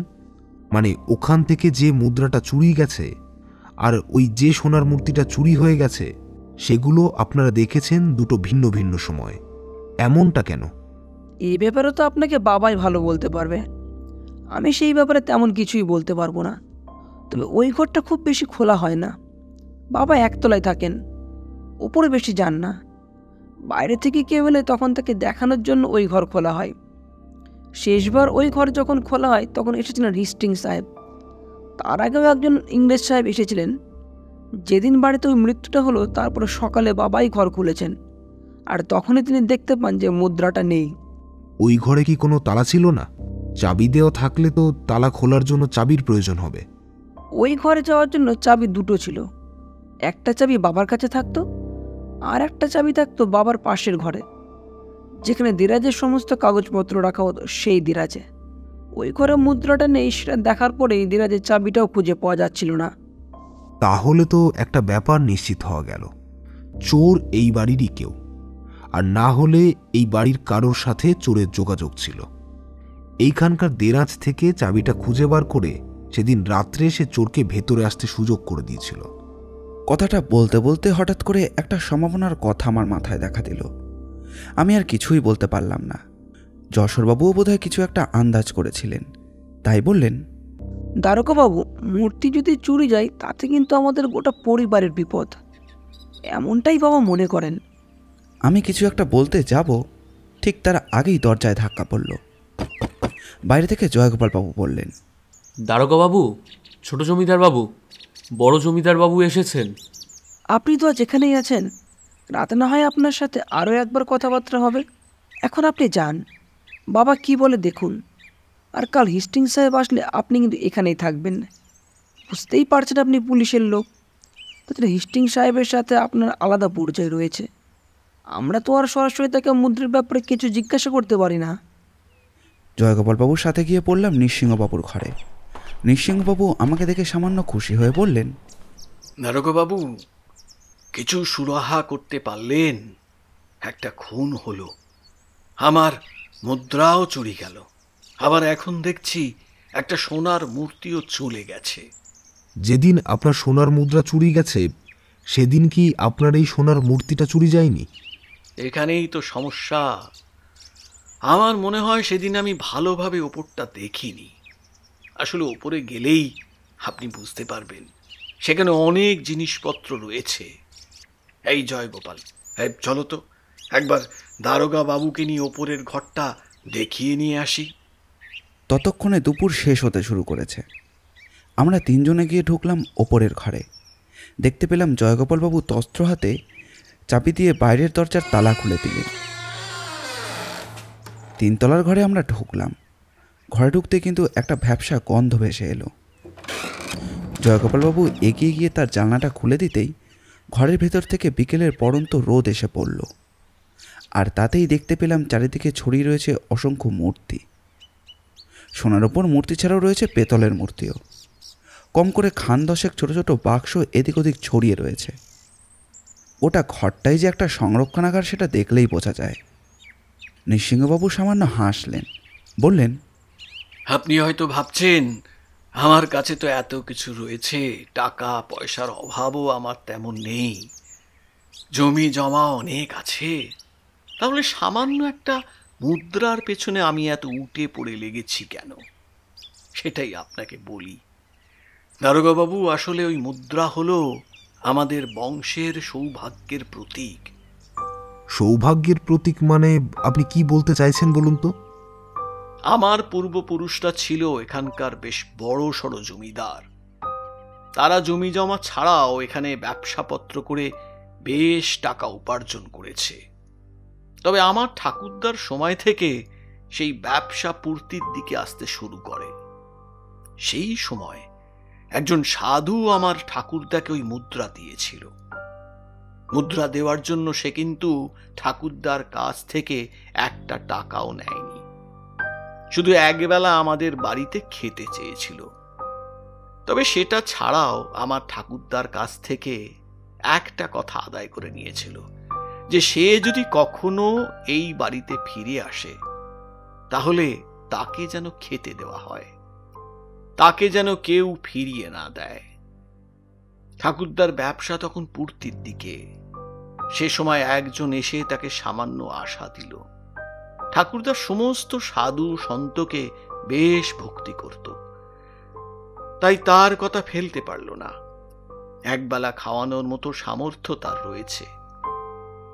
সেই সাধু যদি প্রতিদিন এখানে থাকতে চায় তাহলেও তাকে খাওয়ানোর সমস্ত ক্ষমতা তার আছে, তাই তার না করার কিছুই ছিল না। ওই মুদ্রা নেওয়ার পর থেকেই কিন্তু ঠাকুরদার ভাগ্য বদলে গেল। কিন্তু সেই সাধু আর কখনো আসেনি। ঠাকুরদা বিশ্বাস করত ওই মুদ্রা আসলে এই সংসারের সৌভাগ্যের প্রতীক। ঠাকুরদার কাছ থেকে ওই মুদ্রা আমার বাবা পেয়েছে, বাবার কাছ থেকে আমি। তাই ওই মুদ্রা হারিয়ে যাওয়া মানে যে আমাদের ব্যবসায় একটা অশুভ লক্ষণ হবে তা তো বোঝাই যাচ্ছে। আর ওই মুদ্রা হারিয়ে যাওয়ার পরেই কিন্তু আমার ছেলে যশোরের ব্যবসায় সামান্য ঘাটতি দেখা গেছে। ছেলে আমায় সে কথা না বললেও গৌর হরি আমায় সে কথা জানিয়েছে। আর আপনার ওই ভাইয়ের ব্যাপার, মানে কি যেন নাম ছিল, জয়ন্ত বর্মন, হ্যাঁ, তার ব্যাপারে আপনি কিছু বলবেন না? মানে এই মুদ্রাটা তো সেও চুরি করতে পারে, কিংবা অন্য কাউকে দিয়ে চুরি করাতে পারে। কে নিয়েছে, কি করেছে, তার আমি কিছুই জানি না। আপনি আমার মুদ্রাটা খোঁজার ব্যবস্থা করুন দারোগা বাবু। বেশ কয়েকদিন তো হলো, কাল হেস্টিং সাহেব আসবেন, তার সাথে একবার কথা বলুন। তারপর যত তাড়াতাড়ি সম্ভব দেখুন কি করতে পারেন। ওই মুদ্রা না পেলে কিন্তু আমাদের ব্যবসা আবার ডুবে যাবে। এবার বুঝতে পারলাম কেন নৃসিংহবাবু ওই মুদ্রার কথা বারে বারে বলছেন। ওই মুদ্রাটা খুঁজে পাওয়ার জন্য তার এত চিন্তা এই কারণেই। তাহলে কি যশোরবাবু এই কথাটাই বলতে চাইছিল? আমি মনে মনে স্থির করে নিলাম কাল হেস্টিং সাহেবের সঙ্গে কথা বলতে হবে। ও একবার পাশের গ্রামে জয়ন্ত বর্মনের সঙ্গে দেখা করে এ বিষয়ে কথা বলেও দেখতে হবে। দিন দুয়েক সময় লাগবে এতে। তারপর একদিন কলকাতায় ফিরে যেতে হবে আরও একটা বিশেষ কাজে। আশা করেছিলাম দিন দুয়েকের মধ্যে মুদ্রার ব্যাপারে কিছু একটা জানতে পারবো। তবে ওই মৃতদেহের ব্যাপারে তাহলে কিছুই জানা হবে না। ওটা কি সত্যি কোনো বিপ্লবী ছিল? তাই যদি হয় তাহলে তাকে মারল কে? আর এই বাড়িতে এসেই বা তাকে মারতে যাবে কেন? ঘরের মধ্যে ঘুরে ঘুরে মূর্তিগুলো দেখে চলেছিলাম। শুধু মূর্তি নয়, বেশ কিছু পাথর এবং কাঠের তৈরি ছোট ছোট বাক্সও রয়েছে সেখানে। তবে তার উপরে অদ্ভুত কিছু কারুকার্য করা, যেগুলো দেখলে বোঝা যায় যে এগুলো বেশ পুরনো। এছাড়া দেওয়ালে ঝুলানো পুরনো দিনের তরোয়াল থেকে শুরু করে বন্দুক পর্যন্ত সবই রয়েছে। এক আশ্চর্য সংরক্ষণাগার। কিন্তু এমন আশ্চর্য সংরক্ষণাগারের সামনে পাহারার ব্যবস্থার তেমন কোনো পর্যাপ্ত নেই। তাই হয়তো চুরিটা হয়েছে। কথাটা নৃসিংহবর্মনকে বলতেই তিনি বললেন, এই বাড়িতে ঢুকে চুরি করে নিয়ে যাবে এতটা সাহস কারো ছিল না দারোগা বাবু। কিন্তু হঠাৎ যে কি হলো, চোর কেন যে ওই মুদ্রাটাই শুধু চুরি করতে গেল সেটাই বুঝতে পারছি না। দেখুন দেখুন, এখানে আসুন। নৃসিংহবাবুর সঙ্গে সামনের দিকে এগিয়ে যেতেই তিনি একটি লোহার বাক্স খুললেন। তারপর সেই বাক্সের ভেতরে থাকা আরও একটি লাল রঙের ছোট বাক্স থেকে বেশ কিছু পুরনো মুদ্রা বার করে আমাকে দেখালেন। তার মধ্যে বেশ কয়েকটি সোনার মুদ্রা, কয়েকটি তামার মুদ্রা এবং কিছু রূপোর মুদ্রাও রয়েছে। এর মধ্যে থাকা সবচেয়ে নতুন মুদ্রাটাও আজ থেকে 50 বছর আগের। আসলে আমার পূর্বপুরুষরা ব্যবসা বাণিজ্য করত, সেই কারণে তাদের এদিকে ওদিকে অনেক জায়গায় যেতে হতো। ব্যবসা বাণিজ্যের জন্য জাহাজে করে পাড়ি দিতে হতো দূর সমুদ্রে। বিভিন্ন জায়গার মুদ্রা এবং দামি জিনিসপত্র তারা নিয়ে আসতো সংগ্রহের জন্য। না নৃসিংহবাবু, আপনার কোথাও একটা ভুল হচ্ছে। আপনার এত সংরক্ষিত ঘরে বাইরে থেকে কেউ এসে ঢুকে আপনার মুদ্রা চুরি করতে পারবে না। আচ্ছা, আপনার যে সোনার মূর্তিটা চুরি হয়েছে সেটা কোথায় ছিল? নৃসিংহবাবু এগিয়ে গেলেন ঘরের এক পাশে। সেখানে একটি ফাঁকা জায়গা রয়েছে। অল্প আলোতে সেখানে একটা গোল আস্তরণ দেখা গেল মেঝেতে। ঠিক কোনো একটা জিনিস ছিল সেখানে, তাই তার উপর আশেপাশে ধুলো ছড়িয়ে পড়েছে। কিন্তু সেই গোল জায়গাটায় সেভাবে ধুলো পড়তে পারেনি। আমি বললাম, আপনি এই ঘরের খুব একটা রক্ষণাবেক্ষণ করেন বলে মনে হয় না, নইলে জায়গাটাই এমন ধুলো পড়তে পারে না। তাছাড়া আপনার ওই মুদ্রা চুরি গেছে আজ থেকে প্রায় 5-6 দিন আগে, আর মূর্তি চুরি যাওয়ার ব্যাপারটা আপনি লক্ষ্য করেছেন কালকে। এর মধ্যে কিন্তু আপনার বাড়িতে চোর আসেনি বলেই মনে হয়। সেটাই তো বুঝতে পারছি না। এই ঘর পরিষ্কার পরিচ্ছন্ন করার দায়িত্ব থাকে গদায়ের উপরে। সে যে মাঝে মাঝে কাজে ফাঁকি দিচ্ছে সেটাই বোঝা যাচ্ছে। কিন্তু গদাই কোথায় নৃসিংহবাবু? এখানে আসার পরে তো আমি তাকে দেখতে পাইনি। দেখতে পাননি? কিন্তু গদাই তো বাড়িতেই ছিল। এই জয়গোপাল, কি ব্যাপার? গদাই কোথায়? জয়গোপাল বাবু বলল, বাড়িতে তো ছিল, কিন্তু দারোগাবাবু আসার পর থেকে তাকে একবারও দেখতে পায়নি। এখানে আসার সময় একটা গরুর গাড়িকে আমি বাইরে যেতে দেখেছিলাম। যতদূর মনে হলো এদিকে রাস্তা দিয়েই এই গাড়িটা গ্রামের বড় রাস্তার দিকে গেল। গদাই কি কোথাও গেছে? আমি তো তাকে কোথাও পাঠাইনি। তাহলে জমিদার মশাই, আপনার ভাগ্নেকেও কিন্তু সকাল থেকে আমি দেখতে পাইনি। সেও কিন্তু বাড়িতে নেই। নিশ্চয়ই কোথাও কাজে গিয়েছে, চলে আসবে। আমি তো এখানে আছি আজকে, কালকে সকাল পর্যন্তও আছি। হেস্টিং সাহেবের সঙ্গে দেখা না করে আমি এখান থেকে যাব না, চিন্তা নেই।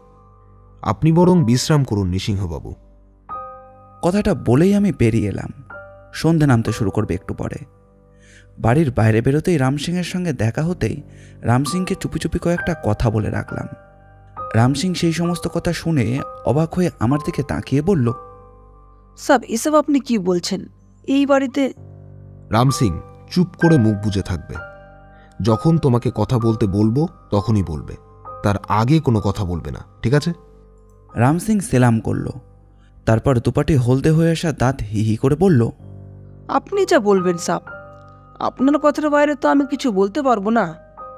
সেদিন রাতে আমার জন্য বরাদ্দ করা ঘরে বসে অনেকগুলো কথা ভেবে চলেছিলাম আমি। কথায় কিন্তু বেশ কিছুক্ষণ পরেই ফিরে এসেছিল। নৃসিংহবাবুর সাথে তার কি কথা হয়েছিল সেটা কিন্তু আমি জানি না। তবে নৃসিংহবাবু আমাকে জানিয়েছিলেন গদাইকে তিনি একটি কাজে পাঠিয়েছিলেন, পরে ভুলে গিয়েছেন। রাতের মধ্যেই কিন্তু এ বাড়িতে সকলেই ফিরে এলো। তারপর থেকেই আমার মনে হয়েছিল কেউই আসলে সন্দেহের বাইরে নয়। নৃসিংহবাবুর মুদ্রা চুরি গিয়েছে, তবে মুদ্রা চুরি যাওয়ার সময় যদি তার সোনার মূর্তি চলে যায় তাহলে তিনি সেটা দেখেননি কেন? এত দামি জিনিসপত্র ওভাবে 3 তলার ঘরে অসংরক্ষিত থাকে, অথচ বাড়িতে কোনো পাহারার ব্যবস্থা নেই। একজন দারোয়ান ছাড়া কিন্তু আর তেমন কেউই নেই। এতটা সাহসী নৃসিংহবাবু হলেন কি করে? দ্বিতীয়, যদি যশোরবাবুর কথাই বলি, তাহলে যশোরবাবু আমাকে অনেক কথাই বলেছিলেন, কিন্তু ব্যবসার কোনো কথা আমাকে বললেন না। অথচ নৃসিংহবাবু বলেছেন তার ব্যবসা খুব একটা ভালো যাচ্ছে না।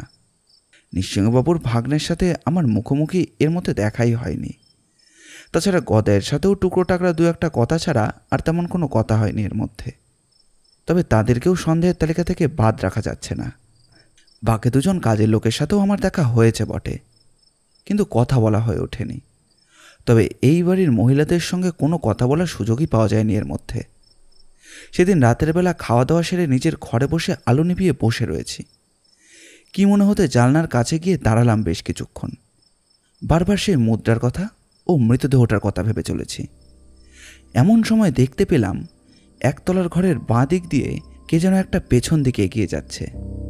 ব্যাপারটা দেখে চমকে উঠলাম। ভালো করে জানার জন্য ঘরের একপাশে সরে গেলাম। স্পষ্ট বুঝতে পারলাম যে নিচে কেউ দাঁড়িয়ে রয়েছে। সে পেছন ঘুরে একবার আমার জানালার দিকেই তাকালো। আমি আলোটা অনেকক্ষণ আগেই কমিয়ে রেখেছিলাম, তাই ঘরের ভেতর দেখতে পাওয়ার কোনো সম্ভাবনা নেই। সে এগিয়ে গেল বাড়ির পেছনের দিকের পাঁচিলের দিকে। বেশ কিছুক্ষণ সেখানে দাঁড়িয়ে রইল। তারপর হঠাৎ করে কি যেন একটা বাইরের দিক থেকে ভেতরে এসে পড়ল। লোকটা সেটা কুড়িয়ে নিয়ে আস্তে আস্তে আবার সামনের দিকে চলে এলো। ব্যাপারটা ভালো করে দেখব বলে সামনের দরজাটা খুলে ব্যালকনির কাছে এগিয়ে যাব, এমন সময় দেখতে পেলাম দোতলার ব্যালকনির কাছে কে যেন দাঁড়িয়ে রয়েছে। দরজা আমি আস্তে আস্তেই খুলেছিলাম, তবে তাকে দেখতে পেয়ে আমি কিন্তু আর বাইরে বেরিয়ে গেলাম না। একভাবে দাঁড়িয়ে তাকে লক্ষ্য করতে লাগলাম। এত কিছুর মধ্যে একটা ব্যাপার আমি বুঝতে পেরেছিলাম, ব্যালকনির কাছে যে দাঁড়িয়ে রয়েছে সেও নিশ্চয়ই ওই বাইরে পাঁচিলে যাওয়ার লোকটাকে দেখছে। কারণ একটু পরেই নিচের ঘরে সামান্য একটা খুক খুক শব্দ হলো, আর তারপরেই দেখতে পেলাম ব্যালকনির লোকটা আস্তে আস্তে উল্টো দিকের ঘরে ঢুকে গেল। আমার থাকার ঘর দোতলার একদম দক্ষিণের দিকে। দোতলায় রয়েছে যশোরবাবু, তার স্ত্রী, জয়গোপালবাবু, গদাই আর গৌরহরিবাবু। নিচের একতলায় জমিদারবাবু, জমিদারবাবুর বিধবা বোন এবং তার ছেলে সদাশিববাবু আর 2জন কাজের লোক। তাহলে এত রাত্রে ব্যালকনিতে এসে বাইরে বেরিয়ে যাওয়া লোকটাকে দেখল কে? আর বাইরে যে বেরিয়েছিল সেই বাকে। মনের মধ্যে অনেকগুলো চিন্তা ছিল, কিন্তু তখন আর কিছুই করবার নেই। তাই ঘরের ভেতরে চলে গেলাম। জানালার কাছে দাঁড়িয়ে উঁচু পাঁচিলটাকে দেখতে দেখতে আবার সেই মৃতদেহটার কথা মনে পড়ে গেল। তাহলে কি খুনি ওই পাঁচিল টপকে ওপারে চলে গিয়েছিল? কথাটা ভাবছি, এমন সময় হঠাৎ করে বিদ্যুৎ চমকের মতো একটা কথা আমার মাথায় চলে এলো। আর তার সাথেই মনে হলো যেন গোটা ব্যাপারটাই আমার কাছে পুরো পরিষ্কার হয়ে যাচ্ছে। শুধু মুদ্রার ব্যাপারটা তখনও সামান্য খটকা রয়ে গিয়েছিল। এবার মাত্র একটি ব্যাপার জানতে পারলে মুদ্রার ব্যাপারটাও হয়তো আমার কাছে পরিষ্কার হয়ে যেতে পারবে। তাড়াতাড়ি এসে হ্যারিকেনের আলোটা বাড়িয়ে দিলাম। তারপর খাতায় যেখানে রিপোর্ট লিখছিলাম সেখানে বেশ কয়েকটা কথা লিখে রাখতে রাখতেই মনে হলো যেন গোটা ব্যাপারটাই আমার কাছে জলের মতো পরিষ্কার হয়ে গেল। এখন কাল সকালে হেস্টিং সাহেব এলে তার সঙ্গে এক দফা কথাবার্তা বলে তারপর সবার সামনে ব্যাপারটা আনতে হবে। কিন্তু এখন আমার সন্দেহ হচ্ছে দুজনের উপর। সেই দুজনের মধ্যে যে কেউই এই কাজটা করে থাকতে পারে। পরদিন সকালে ব্যালকনির কাছে দাঁড়িয়ে রয়েছি, এমন সময় দেখতে পেলাম নিচের বাগানের মধ্যে জমিদার মশাইয়ের ভাগ্নে বাগানের কাছে সে জমিদার বাড়ির সামনের দিকের বাগান পরিচর্যা করছিল। এখানে জমিদার বাড়ির বাগান এবং তার বাড়ির অবস্থানের সামান্য পরিচয় দিয়ে রাখা দরকার। আসলে এর আগে যেতুবার এসেছি প্রতিবারেই আমি খুব তাড়া নিয়ে এসেছিলাম। এখন বেশ খানিকটা সময় ধরে চারপাশটা দেখলাম, আর তাতেই বুঝতে পারলাম গোটা কেসটা ঠিক এই কারণেই এতদিন ধরে আটকে ছিল। জমিদার বাড়িতে ঢোকার জন্য যে বড় গেট রয়েছে তার পাশেই ছোট্ট ঘরে দারোয়ান রাম সিং থাকে। দিনের বেলায় কিন্তু দারোয়ান বদলে যায়। দিনের বেলা রাম সিংয়ের জোয়ান ছেলে ভগবত সিং এসে পাহারা দেয়। রাতের বেলা রাম সিং তাকে পাঠায় না, তাই রাম সিং নিজেই আসে। রাম সিংয়ের বাড়ি এই গ্রামে। বেশ খানিকটা জায়গা জুড়ে 4 দেওয়ালের পাঁচিল গোল করে দেওয়া রয়েছে। তার একদম মধ্যেখানে এই 3 তলা পুরনো জমিদার বাড়ি। জমিদার বাড়ি দেখে মনে হয় 150 বছরের পুরনো। জমিদার বাড়ির সামনের দিকে বাগান এবং পেছনের দিকটা ফাঁকা। ডান দিকে বড় গাছের তলায় একটা কুয়োও রয়েছে। জমিদার বাড়ির লোকেরা সেই কুয়োর জল ব্যবহার করে থাকে। পেছনের দিকে উঁচু পাঁচিল পেরিয়ে গেলে পেছনে ফাঁকা ধানের জমি পড়ে, তবে তার আগে খানিকটা জঙ্গলের মতো জায়গা রয়েছে। পাঁচিলটা এতটাই উঁচু যে 3 জন মানুষ পরপর দাঁড়ালে, মানে একজনের উপর আর একজন উঠে দাঁড়ালে তবেও সে পাঁচিলের ওপরে হাত পাবে না। অর্থাৎ পাঁচিল ডিঙিয়ে পালানো খুব একটা সহজ কাজ নয়। তাই বাগান থেকে বাইরের দিকে বা বাইরে থেকে বাগানের মধ্যে কিছু একটা এককভাবে দেখা সম্ভব নয়। শুধুমাত্র যখন 2 তলার ব্যালকনির কাছে এসে কেউ দাঁড়াবে তখনই বাইরেটা দেখতে পাবে সে। এখান থেকে বাইরে যা দেখা যায় তা দূরের গ্রামবাড়ি আর গ্রামের মাটির পথ। জমিদার বাড়ির এক পাশ দিয়ে গ্রামের মাটির পথ সেই দিকে চলে গিয়েছে। সেই মাটির পথ ধরে উঠেছে মাটির বড় রাস্তায়। সেখান থেকে বেশ খানিকটা যেতে পারলে কাছাকাছি স্টেশন পড়বে। সেখান থেকে কলকাতা ঘণ্টাখানেকের পথ। নিচে নৃসিংহ বর্মনের ভাগ্নে সদাশিব রায়কে দেখতে পেয়ে বললাম, আপনি কি সদাশিব রায়? সে গাছের পরিচর্যা করছিল। আমার কথা শুনে পেছনের দিকে ঘুরে আমাকে দেখতে পেয়ে মাটি লাগা হাতটা তুলে নমস্কার করে বলল, হ্যাঁ দাদা, আমি সদাশিব। আসলে আপনি এসেছেন শুনেছি, তবে একদমই সময় হয়ে ওঠেনি আপনার সাথে কথা বলার জন্য। কি থেকে যে কি হয়ে গেল। কি থেকে কি হয়ে গেল মানে? সদাশিব যেন অবাক হলো আমার কথায়। তারপর বলল, মানে ওই যে হঠাৎ করে বাড়িতে একটা মৃতদেহ পাওয়া গেল। তাছাড়া কাল রাত্রে পাঁচিলের কাছে তুমি কেন গিয়েছিলে বলো তো? কথাটা শুনে সদাশিব যেন ভূত দেখার মতো চমকে উঠল। তারপর নিজেকে সামলে নিয়ে ইতস্তত করে বলল, আমি মানে আমি তো না দারোগাবাবু, আমি তো কোথাও যাইনি। মিথ্যে কথা বলবে না সদাশিব, সত্যি করে বলো। তুমি যে কাল রাত্রে ওই পাঁচিলের কাছে গিয়েছিলে সেটা কিন্তু শুধু আমি নয়, আরও একজন দেখেছে। কথাটা শুনে সদাশিবের মুখটা কেমন যেন ফ্যাকাশে হয়ে গেল। সে একবার এদিক ওদিক তাকিয়ে একদম আমার সামনে এসে ধরা গলায় বলল, কিন্তু দারোগাবাবু, আমি সত্যি বলছি আমি কিছু করিনি, আমি কিছু করিনি। তোমার কথায় আমি বিশ্বাস করব কি করে? তুমি কাল রাত্রে ওই পাঁচিলের কাছে গিয়েছিলে, তা আমি নিজের চোখে দেখেছি, অথচ তুমি সে কথা অস্বীকার করছো। সদাশিব যেন মিইয়ে রইল কিছুক্ষণ, তারপর বলল, আমি গিয়েছিলাম, আমি কাল রাতে পাঁচিলের কাছে গিয়েছিলাম, কিন্তু বিশ্বাস করুন দারোগাবাবু, ওই চুরি বা খুন কোনোটাই আমি করিনি। যে খুন হয়েছে তাকে নিশ্চয়ই তুমি চিনতে, তাই না?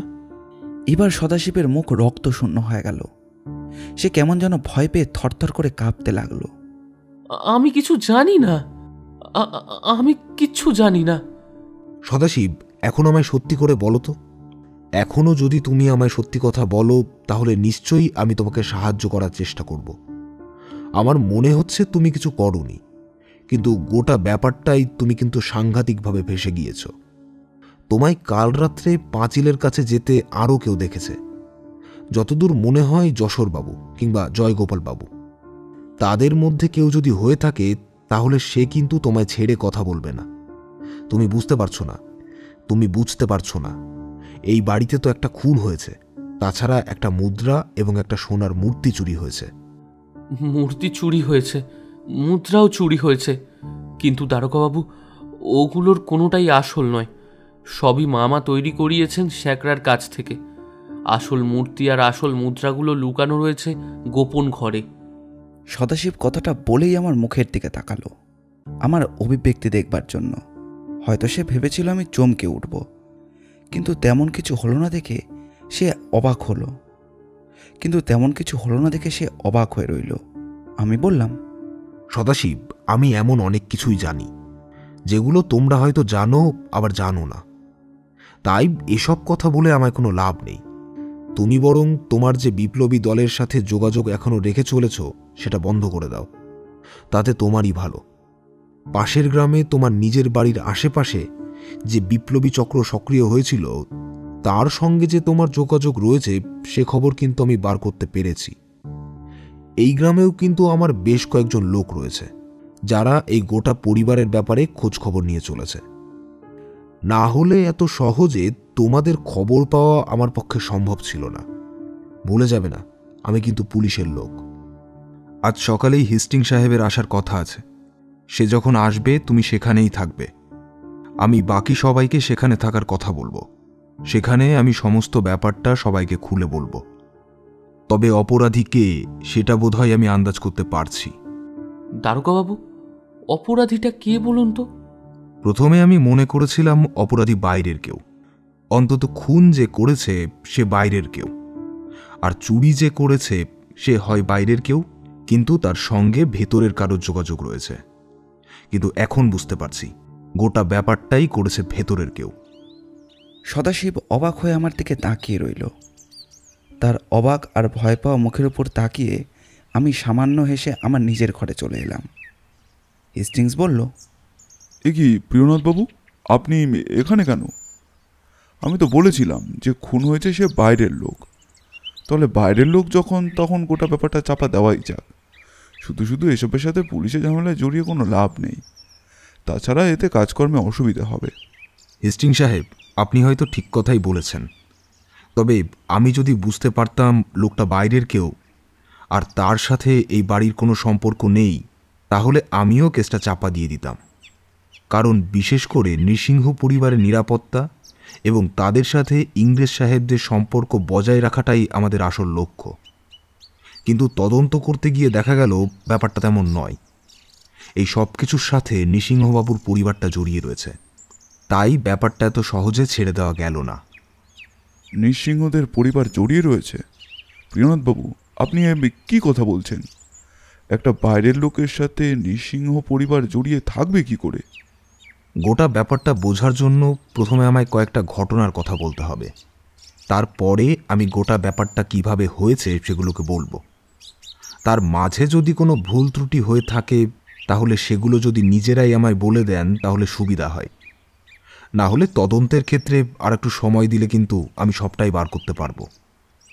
কথাটা বলে ঘরের চারিদিকে তাকিয়ে দেখলাম ঘরের মধ্যে উপস্থিত রয়েছে নৃসিংহবাবু, জয়গোপালবাবু, যশোরবাবু, গৌরহরিবাবু, এমনকি সদাশিব, গদাই এবং আর দুজন কাজের লোকের সাথে রাম সিং পর্যন্ত।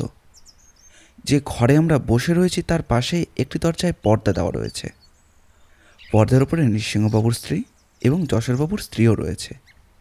এমনকি নৃসিংহবাবুর বিধবা বোন কাদম্বরী পর্যন্তও রয়েছে। সবার মুখের উপর একবার চোখ বুলিয়ে নিতেই নৃসিংহবাবু বললেন, কিন্তু দারোগা বাবু, আমি তো কিছুই বুঝতে পারছি না। ওই বাইরের একটা লোক আমার বাড়িতে মারা গেছে, তার সাথে আমাদের এই পরিবারের সম্পর্ক কি? আর তাছাড়া ওই মুদ্রা আর ওই সোনার মূর্তি কোথায় আছে, সেটা কি আপনি খুঁজে পেয়েছেন? এক এক করে আপনাকে সবই বলছি আমি। নৃসিংহবাবু, একটু অপেক্ষা করুন। প্রথমেই বলি, ওই খুনের ব্যাপারটা, যার মৃতদেহ আপনার বাড়ির বাগানে পাওয়া গেছে, সে কোথা থেকে বাড়িতে এসেছিল জানেন? সামনের বড় গেটের সাথে যে আরও ছোট্ট একটা গেট রয়েছে, সেই গেট থেকেই সে বাড়ির ভেতরে ঢুকেছিল। আসলে রাম সিং পাহারা দিলেও সে রাতের দিকে নিজের ছোট্ট ঘরে ঢুকে ঘুমিয়ে পড়ে। এ বাড়িতে কেউ বাইরে থেকে চুরি করতে আসবে না। এত বছর ধরে যখন কেউ আসেনি, তাহলে হঠাৎ করে এখন আসবে কেন? তাই রাম সিংয়ের ঘুমিয়ে পড়া সুযোগটা নিয়ে ছোট্ট দরজাটা খুলে বাড়ির ভেতরে কেউ একজন ওই ছেলেটিকে বাড়িতে ঢুকতে সাহায্য করেছিল। সেই কথাটা আমি এখনই বলতে চাইছি না। সে বাড়িতে ঢুকে এসেছিল একটা গোপন উদ্দেশ্য নিয়ে। নৃসিংহবাবুর ভাই জয়ন্তবাবু পাশের গ্রামে বেশ অর্থবান মানুষ। শুধু তাই নয়, বিপ্লবীদের সাথে তার বেশ ভালো যোগাযোগও রয়েছে। এদিকে নৃসিংহবাবু মাস তিনেক আগেই একটা ভয়ঙ্কর কাজ করেছিলেন। পাশের গ্রামে যে বিপ্লবীদের একটা দল মাথাচাড়া দিয়ে উঠেছিল, তাদের সাথে সন্ধি করার প্রতিশ্রুতি দিয়ে তাদেরকে একটা ঘরের মধ্যে আটক করে তারপর সেই ঘরে বাইরে থেকে আগুন জ্বালিয়ে দেন। হেস্টিংস বলল, তাহলে কি আপনি বিপ্লবীদের সমর্থন করার কথা বলছেন? আমি সামান্য হাসলাম। তারপর বললাম, আমি কোনো তরফেই কিছু বলতে চাইছি না হেস্টিং সাহেব। আসলে আমি নিজেও তো ভারতবাসী। তাছাড়া আমি কাজ করি ইংরেজ সরকারের পুলিশের হয়ে, তাই আমার নৈতিকতার দিক থেকে আমার কাজের প্রতি দায়বদ্ধ থাকতে হয়। তবে আমার মনে হয় ইংরেজ সরকার হলেও আমার দেখা ইংরেজ সাহেবরা এবং ওপর মহলের পুলিশের সাথে যে সমস্ত ইংরেজ সাহেবদের যোগাযোগ রয়েছে, তারা অকারণে কোনো ভারতীয়কে এভাবে পুড়িয়ে মারতে চান না, কিংবা এই কথা তারা নিজেরা জানতে পারলে সেক্ষেত্রে তারাও এর বিরোধিতা করবেন। অথচ তাদের সামনে ব্যাপারটা এমনভাবে দেখানো হয় যে তারা মনে করেন ওই বিপ্লবী দল কিংবা তাদের ওই ইংরেজ সরকারের বেশ ভয় রয়েছে। এই কারণেই বেশ কিছু অন্যায় অপরাধ চাপা পড়ে যায় অজান্তেই। নৃসিংহবাবু কিন্তু এমন একটা অপরাধ করেছিলেন। তিনি ভেবেছিলেন সে ব্যাপারটা হয়তো কেউ জানতে পারবে না, ভেতরে ভেতরেই থাকবে। তবে সেই কথাটা কিন্তু আমি জানতে পেরেছি। এবার কিভাবে জানতে পেরেছি তা এখানে বলার প্রয়োজন নেই। নৃসিংহবাবুর সাথে তার কাকার ছেলে জয়ন্তবাবুর সম্পর্কটা প্রথম থেকেই খুব একটা ভালো ছিল না। সম্পত্তি নিয়ে তাদের মধ্যে একটা মামলা আদালতে চলছিল। তবে সেটা নিষ্পত্তি হয়ে যাওয়ার সময় নৃসিংহবাবুকে বেশ কিছু সম্পত্তি দিয়ে দিতে হয়েছিল জয়ন্তবাবুকে। ব্যাপারটা সেখানেই শেষ হয়ে যায়। এদিকে যখনই নৃসিংহবাবুর দ্বারা ওই হত্যাকাণ্ড হয়, তারপরেই জয়ন্তবাবু উঠে পড়ে লাগে, আর এই কাজে তাকে সাহায্য করে এই বাড়িরই একজন। এই কথায় যেন নৃসিংহবাবুর মুখটা রক্তে লাল হয়ে গেল। তিনি একরকম গর্জে উঠলেন, সে কে দারোগা বাবু? সেটা কে? আপনি আমায় একবার বলুন কে আমার অন্ন ধ্বংস করে আমার বিরুদ্ধেই ষড়যন্ত্র করেছে? নৃসিংহবাবু, যদি বলি আপনার এই পরিবারে থাকা সমস্ত মানুষই আপনার অন্ন খায় কিংবা আপনার আশ্রয় আছে বলেই আপনার প্রতি দায়বদ্ধতা রাখে, তাছাড়া আপনি এই বিপ্লবীদের সাথে যে অমানবিক ব্যবহারটা করে থাকেন, সে তরফে আপনাকে কিন্তু আপনার পরিবারের কেউই সমর্থন করে না। যেই কাজটা করেছে তার ব্যাপারে আমি এক্ষুনি কিছু বলতে চাই না। সে ওই ছেলেটিকে এই বাড়িতে নিয়ে আসে। তাদের আসার পথে ছিল একটা জিনিস। ছেলেটি আসার সময় সঙ্গে একটা সাপ নিয়ে এসেছিল। সাপটা একটা ছোট্ট ঝুড়ির ভেতরে ছিল। সেই সাপটাকে কোনোভাবে নৃসিংহবাবুর ঘরের জানলা দিয়ে ভেতরে ঢুকিয়ে দেওয়া হয়েছিল। সর্পদংশনে যদি নৃসিংহবর্মনের মৃত্যু হয়, তাহলে সবাই ভাববে নৃসিংহবাবু সাপের কামড়ে মারা গেছে। এতে কারোর উপর কোনো সন্দেহ হবে না। কিন্তু সমস্যাটা বাধে যে তাকে বাড়িতে এনেছিল তাকে নিয়েই। সে তাকে নৃসিংহবাবুর ঘরের জানলা পর্যন্ত পৌঁছে দিয়ে নিজে চলে যায় পেছনের দিকে। সে হয়তো নিজের ঘরে চলে আসতে চেয়েছিল, কিন্তু হঠাৎ তার আগেই ছেলেটির মৃত্যু ঘটে যায়। আমার মনে হয় প্রথম যে চিৎকারটা জয়গোপালবাবু, সদাশিববাবু এবং যশোরবাবু শুনতে পেয়েছিলেন, সেটা ছিল ভয়ের শব্দ। এই বাড়িতে যে ওই ছেলেটি যেখানে নিয়ে এসেছিল সে হয়তো ওই সাপের ব্যাপারে জানতো না, আর যদিও বা জেনে থাকে তারপরেও সে সাপটিকে রাতের অন্ধকারে ওভাবে দেখে সে হয়তো ভয়ে চিৎকার করে ফেলেছিল। তারপরেই সে সেখান থেকে সামনের নিজের ঘরের দিকে চলে আসার জন্য বেরিয়ে পড়ে। কিন্তু সেই সময় এই বাড়িতে অন্য কেউ ছেলেটিকে খুন করে। জয়গোপালবাবু বলল, কিন্তু সেটাই বা কি করে হয়? আমি তো প্রথম চিৎকার শুনে ঘুম ভাঙার বেশ কিছুক্ষণ পর দ্বিতীয় চিৎকারটা শুনতে পেয়েছি, আর ঘরের দরজা তো খুলেছিল গদাই। তাহলে ওই ছেলেটিকে ভেতরে যে নিয়ে এসেছিল সে বাড়ির ভেতরে ঢুকেছিল কি করে? এবার আমি হাসলাম, তারপর বললাম, তাকে প্রথমেই ভেতরে ঢুকতে হবে এমন তো কোনো কথা নেই জয়গোপালবাবু। চিৎকার শুনে এবং একজনের মৃত্যু হয়েছে খবর পেয়ে সবাই নিশ্চয় বেরিয়ে আসবে, তখন সে সবার সাথে মিশে ভেতরে ঢুকতে পারবে। আর যে খুন করেছে সে কিন্তু বাইরে ছিল না, সে ছিল ওপরে দোতলার কাছে, তাই না যশোরবাবু? হঠাৎ করে যশোরবাবুর দিকে তাকিয়ে আমি এমন প্রশ্ন করায় সকলে মিলে যশোরবাবুর দিকে তাকালেন। তিনি এতক্ষণ চুপ করে বসে আমার কথা শুনছিলেন। তাকে হঠাৎ এমন প্রশ্ন করায় তিনি বেশ একটু অবাকই হলেন। আমি কি করে জানবো? মানে আমি তো এসব ব্যাপারে। যেদিন রাতে আপনি চিৎকারের শব্দের কথা বলেছিলেন, চিৎকারটা শুনে আপনার পড়া বন্ধ হয়ে গিয়েছিল, সেদিন রাত্রে কিন্তু যখন জয়গোপালবাবু আপনার ঘরের সামনে গিয়েছিল তখন আপনার স্ত্রী প্রথম বাইরে বেরিয়ে এসেছিলেন। আপনি কিন্তু বেরিয়ে এসেছিলেন অনেক পরে। মেনে নিলাম আপনার স্ত্রী আপনার সঙ্গে জেগেছিল, তাহলে প্রথমে আপনার বেরিয়ে আসার কথা, আপনার স্ত্রীর পরে বেরিয়ে আসার কথা। কারণ এই বাড়িতে মেয়েদের যে পর্দা করা হয় সেটা আমি দেখেছি। তাহলে এমনটা কেন হলো? তার কারণ হলো আপনি আপনার ঘরে ছিলেন না, আপনি ছিলেন 3 তলায়, যেখানে সিঁড়ি দিয়ে আপনাকে দোতলায় নামতে হয়েছিল। ততক্ষণ জয়গোপাল বাবু আপনার স্ত্রীর সাথে কথাবার্তা বলতে থাকেন এবং আপনার ঘরটা সিঁড়ির একদম পাশেই। সিঁড়ি থেকে নেমে আপনি ঘরের কাছে এসে জয়গোপাল বাবুকে এমনভাবে দেখান যে আপনি ঘর থেকে বেরিয়ে এসেছেন। আপনি যখন এই কথাটা বলছেন, আপনার কি কোনো প্রমাণ আছে যে আমি খুনটা করেছি? প্রত্যক্ষ প্রমাণ নেই, তবে পরোক্ষ প্রমাণ আছে। 3 তলার ঘরে আপনাদের যেখানে তলোয়ার রাখা আছে তার নিচেই ছোট্ট ঢালের কাছে পরপর বেশ কয়েকটা ছুরি রাখা আছে। সে ছুরির মধ্যে থেকে একটা ছুরি আর নেই। আমার মনে হয় পুলিশ যে ছুরিটাকে বিপ্লবীদের ছুরি বলে ধারণা করেছে সেটা আসলে একটু পুরনো কাঠের হাতল দিয়ে তৈরি ছুরি। তবে ছুরি ছোড়া এবং সেসবের ক্ষেত্রে তো আপনি যথেষ্ট প্রশিক্ষণ নিয়েছেন, সে কথা আপনার বাবাই কিন্তু আমায় জানিয়েছে। তবে গোটা ব্যাপারটা আমি বলছি। সেদিন রাত্রে এই বাড়ির একজনের সাথেই ওই ছেলেটি বাড়ির ভেতরে ঢুকে আসে। আপনি এর আগে থেকেই ওর উপরে নজর রেখেছিলেন, তাই আপনি বুঝতে পেরেছিলেন এই বাড়িতে যে এসেছে তার নিশ্চয়ই কোনো একটা উদ্দেশ্য আছে। তাই আপনি 3 তলার ঘরের ব্যালকনির কাছ থেকে নজর রাখতে শুরু করলেন। তারপর যখন দেখেছিলেন আপনার বাবা জানলার কাছে গিয়ে সে কিছু একটা করছে, তখন আপনি অবাক হয়েছিলেন। আপনি আরও দেখেছিলেন যে ওই ঘর থেকে বেরিয়ে গিয়েছিল তার হাতে একটা লণ্ঠন ছিল। ফেরার সময় সে লণ্ঠনটা নিয়ে এসেছিল বলে আর তাকে ধরা যায়নি। আমার মনে হয় সেই লণ্ঠনের আলোই আপনি তার হাতে সাপটা দেখতে পেয়েছিলেন।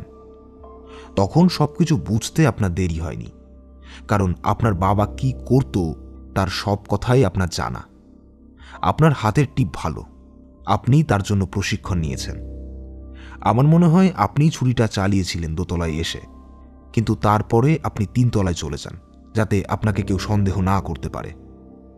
আপনার স্ত্রী ততক্ষণে ঘরে বসেই অপেক্ষা করছেন আপনার ওই মুদ্রাটি নিয়ে আসার জন্য।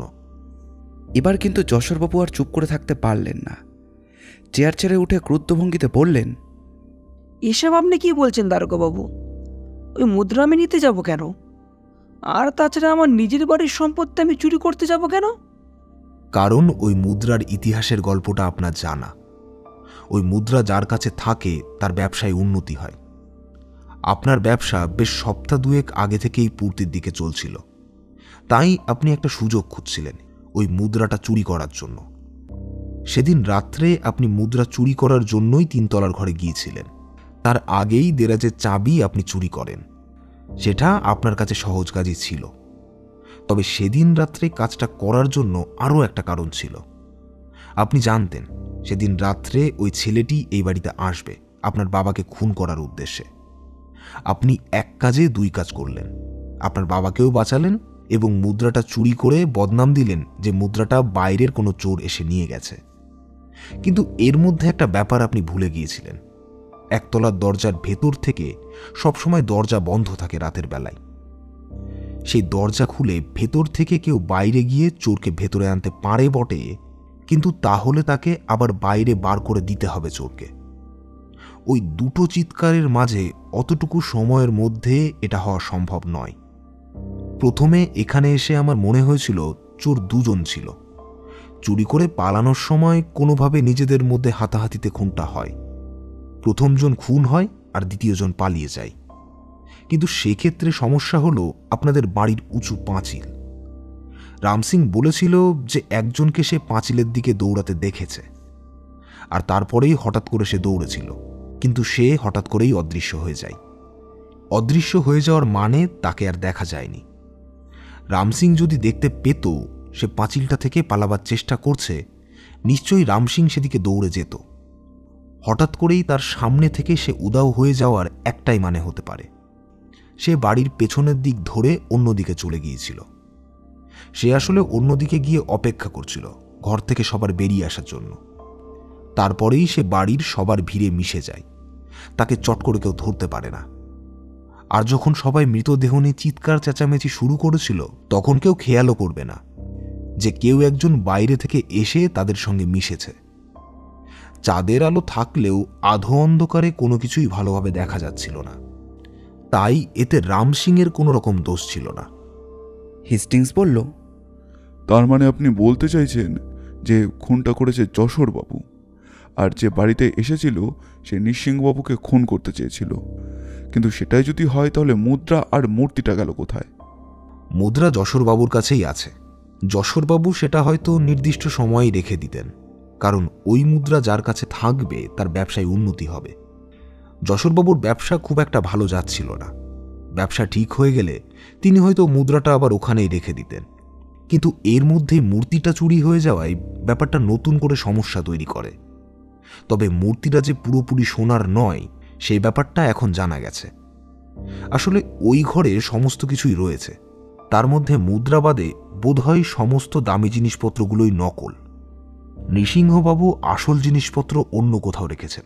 এই খটকাটা আমার প্রথমেই লেগেছিল, কারণ এত দামি জিনিসপত্র এখানে রয়েছে, অথচ সুরক্ষার মাত্র একজন দারোয়ান ছাড়া আর কোনো ব্যবস্থাই নেই। তখনই আমার ব্যাপারটায় সন্দেহ হয়। মুদ্রা চুরি যাওয়ার পর থেকে কি হয়েছে তা আমার জানা নেই, তবে এখানকার সমস্ত দামি জিনিসপত্র আমার কাছে, আমার জিম্মায় রয়েছে। এখানে যেগুলো রয়েছে তার সমস্ত রেপ্লিকা। যদি সেগুলো কেউ চুরি করে থাকে তাহলে সে বড্ড বোকামি করবে। কিন্তু প্রিয়বাবু, আপনি এ সমস্ত বুঝলেন কি করে? কয়েকটা ব্যাপারে প্রথমেই খটকা মনে হয়েছিল, তারপর সদাশিবের সাথে কথা বলে সমস্ত ব্যাপারটাই আমি পরিষ্কারভাবে বুঝতে পেরে গেছি। সদাশিব এই ব্যাপারে আমায় অনেকটাই সাহায্য করেছে।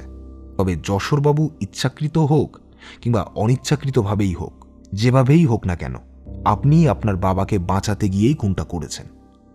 গোটা ব্যাপারটা একটা অপরাধ। অপরাধের শাস্তির ব্যাপারে অবশ্যই ওপর মহল যা বুঝবে তাই হবে। তবে মুদ্রা যে আপনার কাছে আছে সেটা যদি আপনি স্বীকার করেন, তাহলে আমার তদন্তটা এখানেই শেষ হয়ে যায়। যশোরবাবু বললেন, হ্যাঁ, মুদ্রা আমার কাছে আছে। ব্যবসায় হঠাৎ করে বেশ অবনতি হতে শুরু করে। আমি মুদ্রাটা নিয়েছিলাম, ভেবেছিলাম ব্যবসা ঠিক হয়ে গেলে আবার মুদ্রাটা যথাস্থানে রেখে দেব। সেদিন এই ব্যাপারটা হয় আসলে সদাশিবের জন্য। সদাশিবের সাথে যে বিপ্লবীদের যোগাযোগ রয়েছে সেটা আমি আগেই বুঝতে পেরেছিলাম। সেদিন সে বাইরে থেকে একজনকে নিয়ে আসবে সেটাও জানতাম, কিন্তু সে কী করবে সেটা জানতাম না। তারপরে যখন তাদের হ্যারিকেনের আলোয় সাপটাকে দেখতে পেলাম, তখন সমস্ত ব্যাপারটাই পরিষ্কার হয়ে গেল। তখন আর থাকতে না পেরে ছুরিটা ছুঁড়ে মেরেছিলাম ছেলেটার বুকের কাছে। তারপর তাড়াতাড়ি ফিরে গিয়ে উপরে উঠে আসি। পরে যখন গোপাল কাকা আমার স্ত্রীর সাথে কথা বলছিল, তখন আবার নিচে নেমে যায়। কিন্তু দারোগাবাবু, ওই মূর্তি আমি চুরি করিনি। আমি নিজেও জানতাম ওই মূর্তি আসলে নকল। মূর্তি আবার নিজের জায়গায় চলে এসেছে। যে কারণে ওটা চুরি হয়েছিল সেই কারণটা সফল করা যায়নি। তাই মূর্তি নিজের জায়গাতেই আছে। আপনাদের সমস্ত প্রশ্নের উত্তর আমি দিয়েছি। অপরাধী কেন অপরাধ করেছে, যে খুন হয়েছে সে কে, এবং নৃসিংহবাবু, আপনার মুদ্রা আর আপনার মূর্তি সমস্ত কিছুর ব্যাপারেই আমি জানিয়ে দিয়েছি। এবার তাহলে আমায় আসতে অনুমতি দিন। ঘরের মধ্যে থাকা সকলের মুখে কোনো কথা নেই। হেস্টিং সাহেবও চুপ করে নৃসিংহবাবুর দিকে তাকিয়ে রয়েছেন। নৃসিংহবাবু বললেন, কি করব আমি নিজেই বুঝতে পারছি না দারোগা বাবু। তবে আপনার কাজ শেষ হয়ে গেছে যখন, আপনাকে আমি আর আটকে রাখবো না। আপনি যদি না আসতেন তাহলে হয়তো এই গোটা ব্যাপারটার কিছুই আমি বুঝতে পারতাম না। আমি ভাবতাম চোর এসে আমার ঘর থেকে ওই মুদ্রা চুরি করে নিয়ে গেছে, মূর্তিও চুরি করে নিয়ে গেছে, আর যে খুন হয়েছে সে হয়তো বাইরের কেউ। আসলে গোটা ব্যাপারটাই আমাদের চোখের সামনে ছিল। আমাদের ব্যাপারটা দেখার দৃষ্টিভঙ্গি আমাদের দেখার ভাবনার পরিবর্তন করে দিয়েছিল। এখন সবটাই জলের মতো পরিষ্কার হয়ে গেছে হেস্টিং সাহেব। তাহলে আর কোনো সমস্যা রইল না। হেস্টিং সাহেব উঠে এগিয়ে এলেন আমার দিকে। তারপর আমার সাথে করমর্দন করে বললেন, বড় সাহেব আপনার সম্পর্কে যা বলেছেন তা সবই সত্যি। আমি নিজেও ব্যাপারটা বুঝতে পারছিলাম না। আমি বুঝতে পারছিলাম না যে এসব আসলে হচ্ছেটা কি। তবে যখন সমস্তটা পরিষ্কার হয়ে গেছে তখন আপনার ছুটি, তবে সেরকম ছুটি নয়। কলকাতায় তোমার জন্য নতুন একটা কেস অপেক্ষা করছে। আজ সকালেই কিন্তু বড় সাহেবের কাছ থেকে আমি এটা জানতে পেরেছি। আমি সামান্য হাসলাম। তারপর বাইরে বেরিয়ে এলাম। রামসিং আমার সাথেই বাইরে বেরিয়ে এসেছিল। আমায় সেলাম করে বলল, স্যার, আপনি যে লোকগুলোকে বাড়ির বাইরে পাহারা দিতে রেখেছিলেন তারাও কি পুলিশ নাকি? আমি মাথা নাড়িয়ে সামান্য হাসলাম। হ্যাঁ রামসিং, ওরা না থাকলে যে এত খবর আমি এত সহজে জোগাড় করতে পারতাম না। যা হয়েছে ভালোই হয়েছে সাফ। যখন সবই খুঁজে পাওয়া গেছে তাহলে আর চিন্তা কিসের? পরের বার থেকে পাহারা দেওয়ার সময় চোখ দুটো খোলা রাখার চেষ্টা করো, বুঝলে? তুমি ঠিকভাবে পাহারা দিলে হয়তো এত কিছু হতো না। রামসিং মাথা চুলকালো। আমি হাঁটতে হাঁটতে এগিয়ে গেলাম বাইরের দিকে। একটা গরুর গাড়ি আমি আগে থেকেই তৈরি করে রেখেছিলাম। যত তাড়াতাড়ি সম্ভব আমাকে কলকাতায় ফিরতে হবে। একটা ব্যাপার স্পষ্টভাবে বুঝতে পারছিলাম আমি, যদি সেদিন রাতে যশোর বর্মন ওই বিপ্লবী ছেলেটির খুন না করতো তাহলে হয়তো নৃসিংহ বর্মনকে আর জীবিত অবস্থায় পাওয়া যেত না। অর্থাৎ এই জমিদার বাড়িতে একটা খুন হবার কথা ছিলই। তবে এই সব কিছুর সাথে জয়ন্ত বর্মনের যে একটা যোগাযোগ রয়েছে সেটা কিন্তু আর প্রমাণ করা যাবে না। মনে সেসব ভাবতে ভাবতে গরুর গাড়ি করে স্টেশনের দিকে রওনা হলাম। গল্পটি ভালো লাগলে অবশ্যই লাইক করবেন এবং কীরকম লাগলো সেটি কমেন্ট করে জানাবেন। আমরা আপনাদের মধ্যে থেকে একটি কমেন্ট পিন করে দেব। এই রকম গোয়েন্দা গল্প ও অ্যাডভেঞ্চার গল্প আমরা প্রায়ই নিয়ে আসি। আমাদের চ্যানেলটি ঘুরেও আসতে পারেন। আমাদের চ্যানেলটিকে সাবস্ক্রাইব করে আমাদের পাশে থাকবেন। এখন আপনাদের কাছে একটি অনুরোধ, যারা যারা আমাদের হোয়াটসঅ্যাপ চ্যানেলের সঙ্গে যুক্ত হননি তাদেরকে অনুরোধ করব যুক্ত হতে। সেখানে আমরা নতুন গল্পের আপডেট দিয়ে থাকি, ফলে আপনাদের কোনো গল্পের নোটিফিকেশান মিস হবে না এবং সেখানে আপনাদের প্রাইভেসির ওপরেও লক্ষ্য রাখা হয়েছে। আপনাদের ভালোবাসা একান্ত কাম্য। ধন্যবাদ।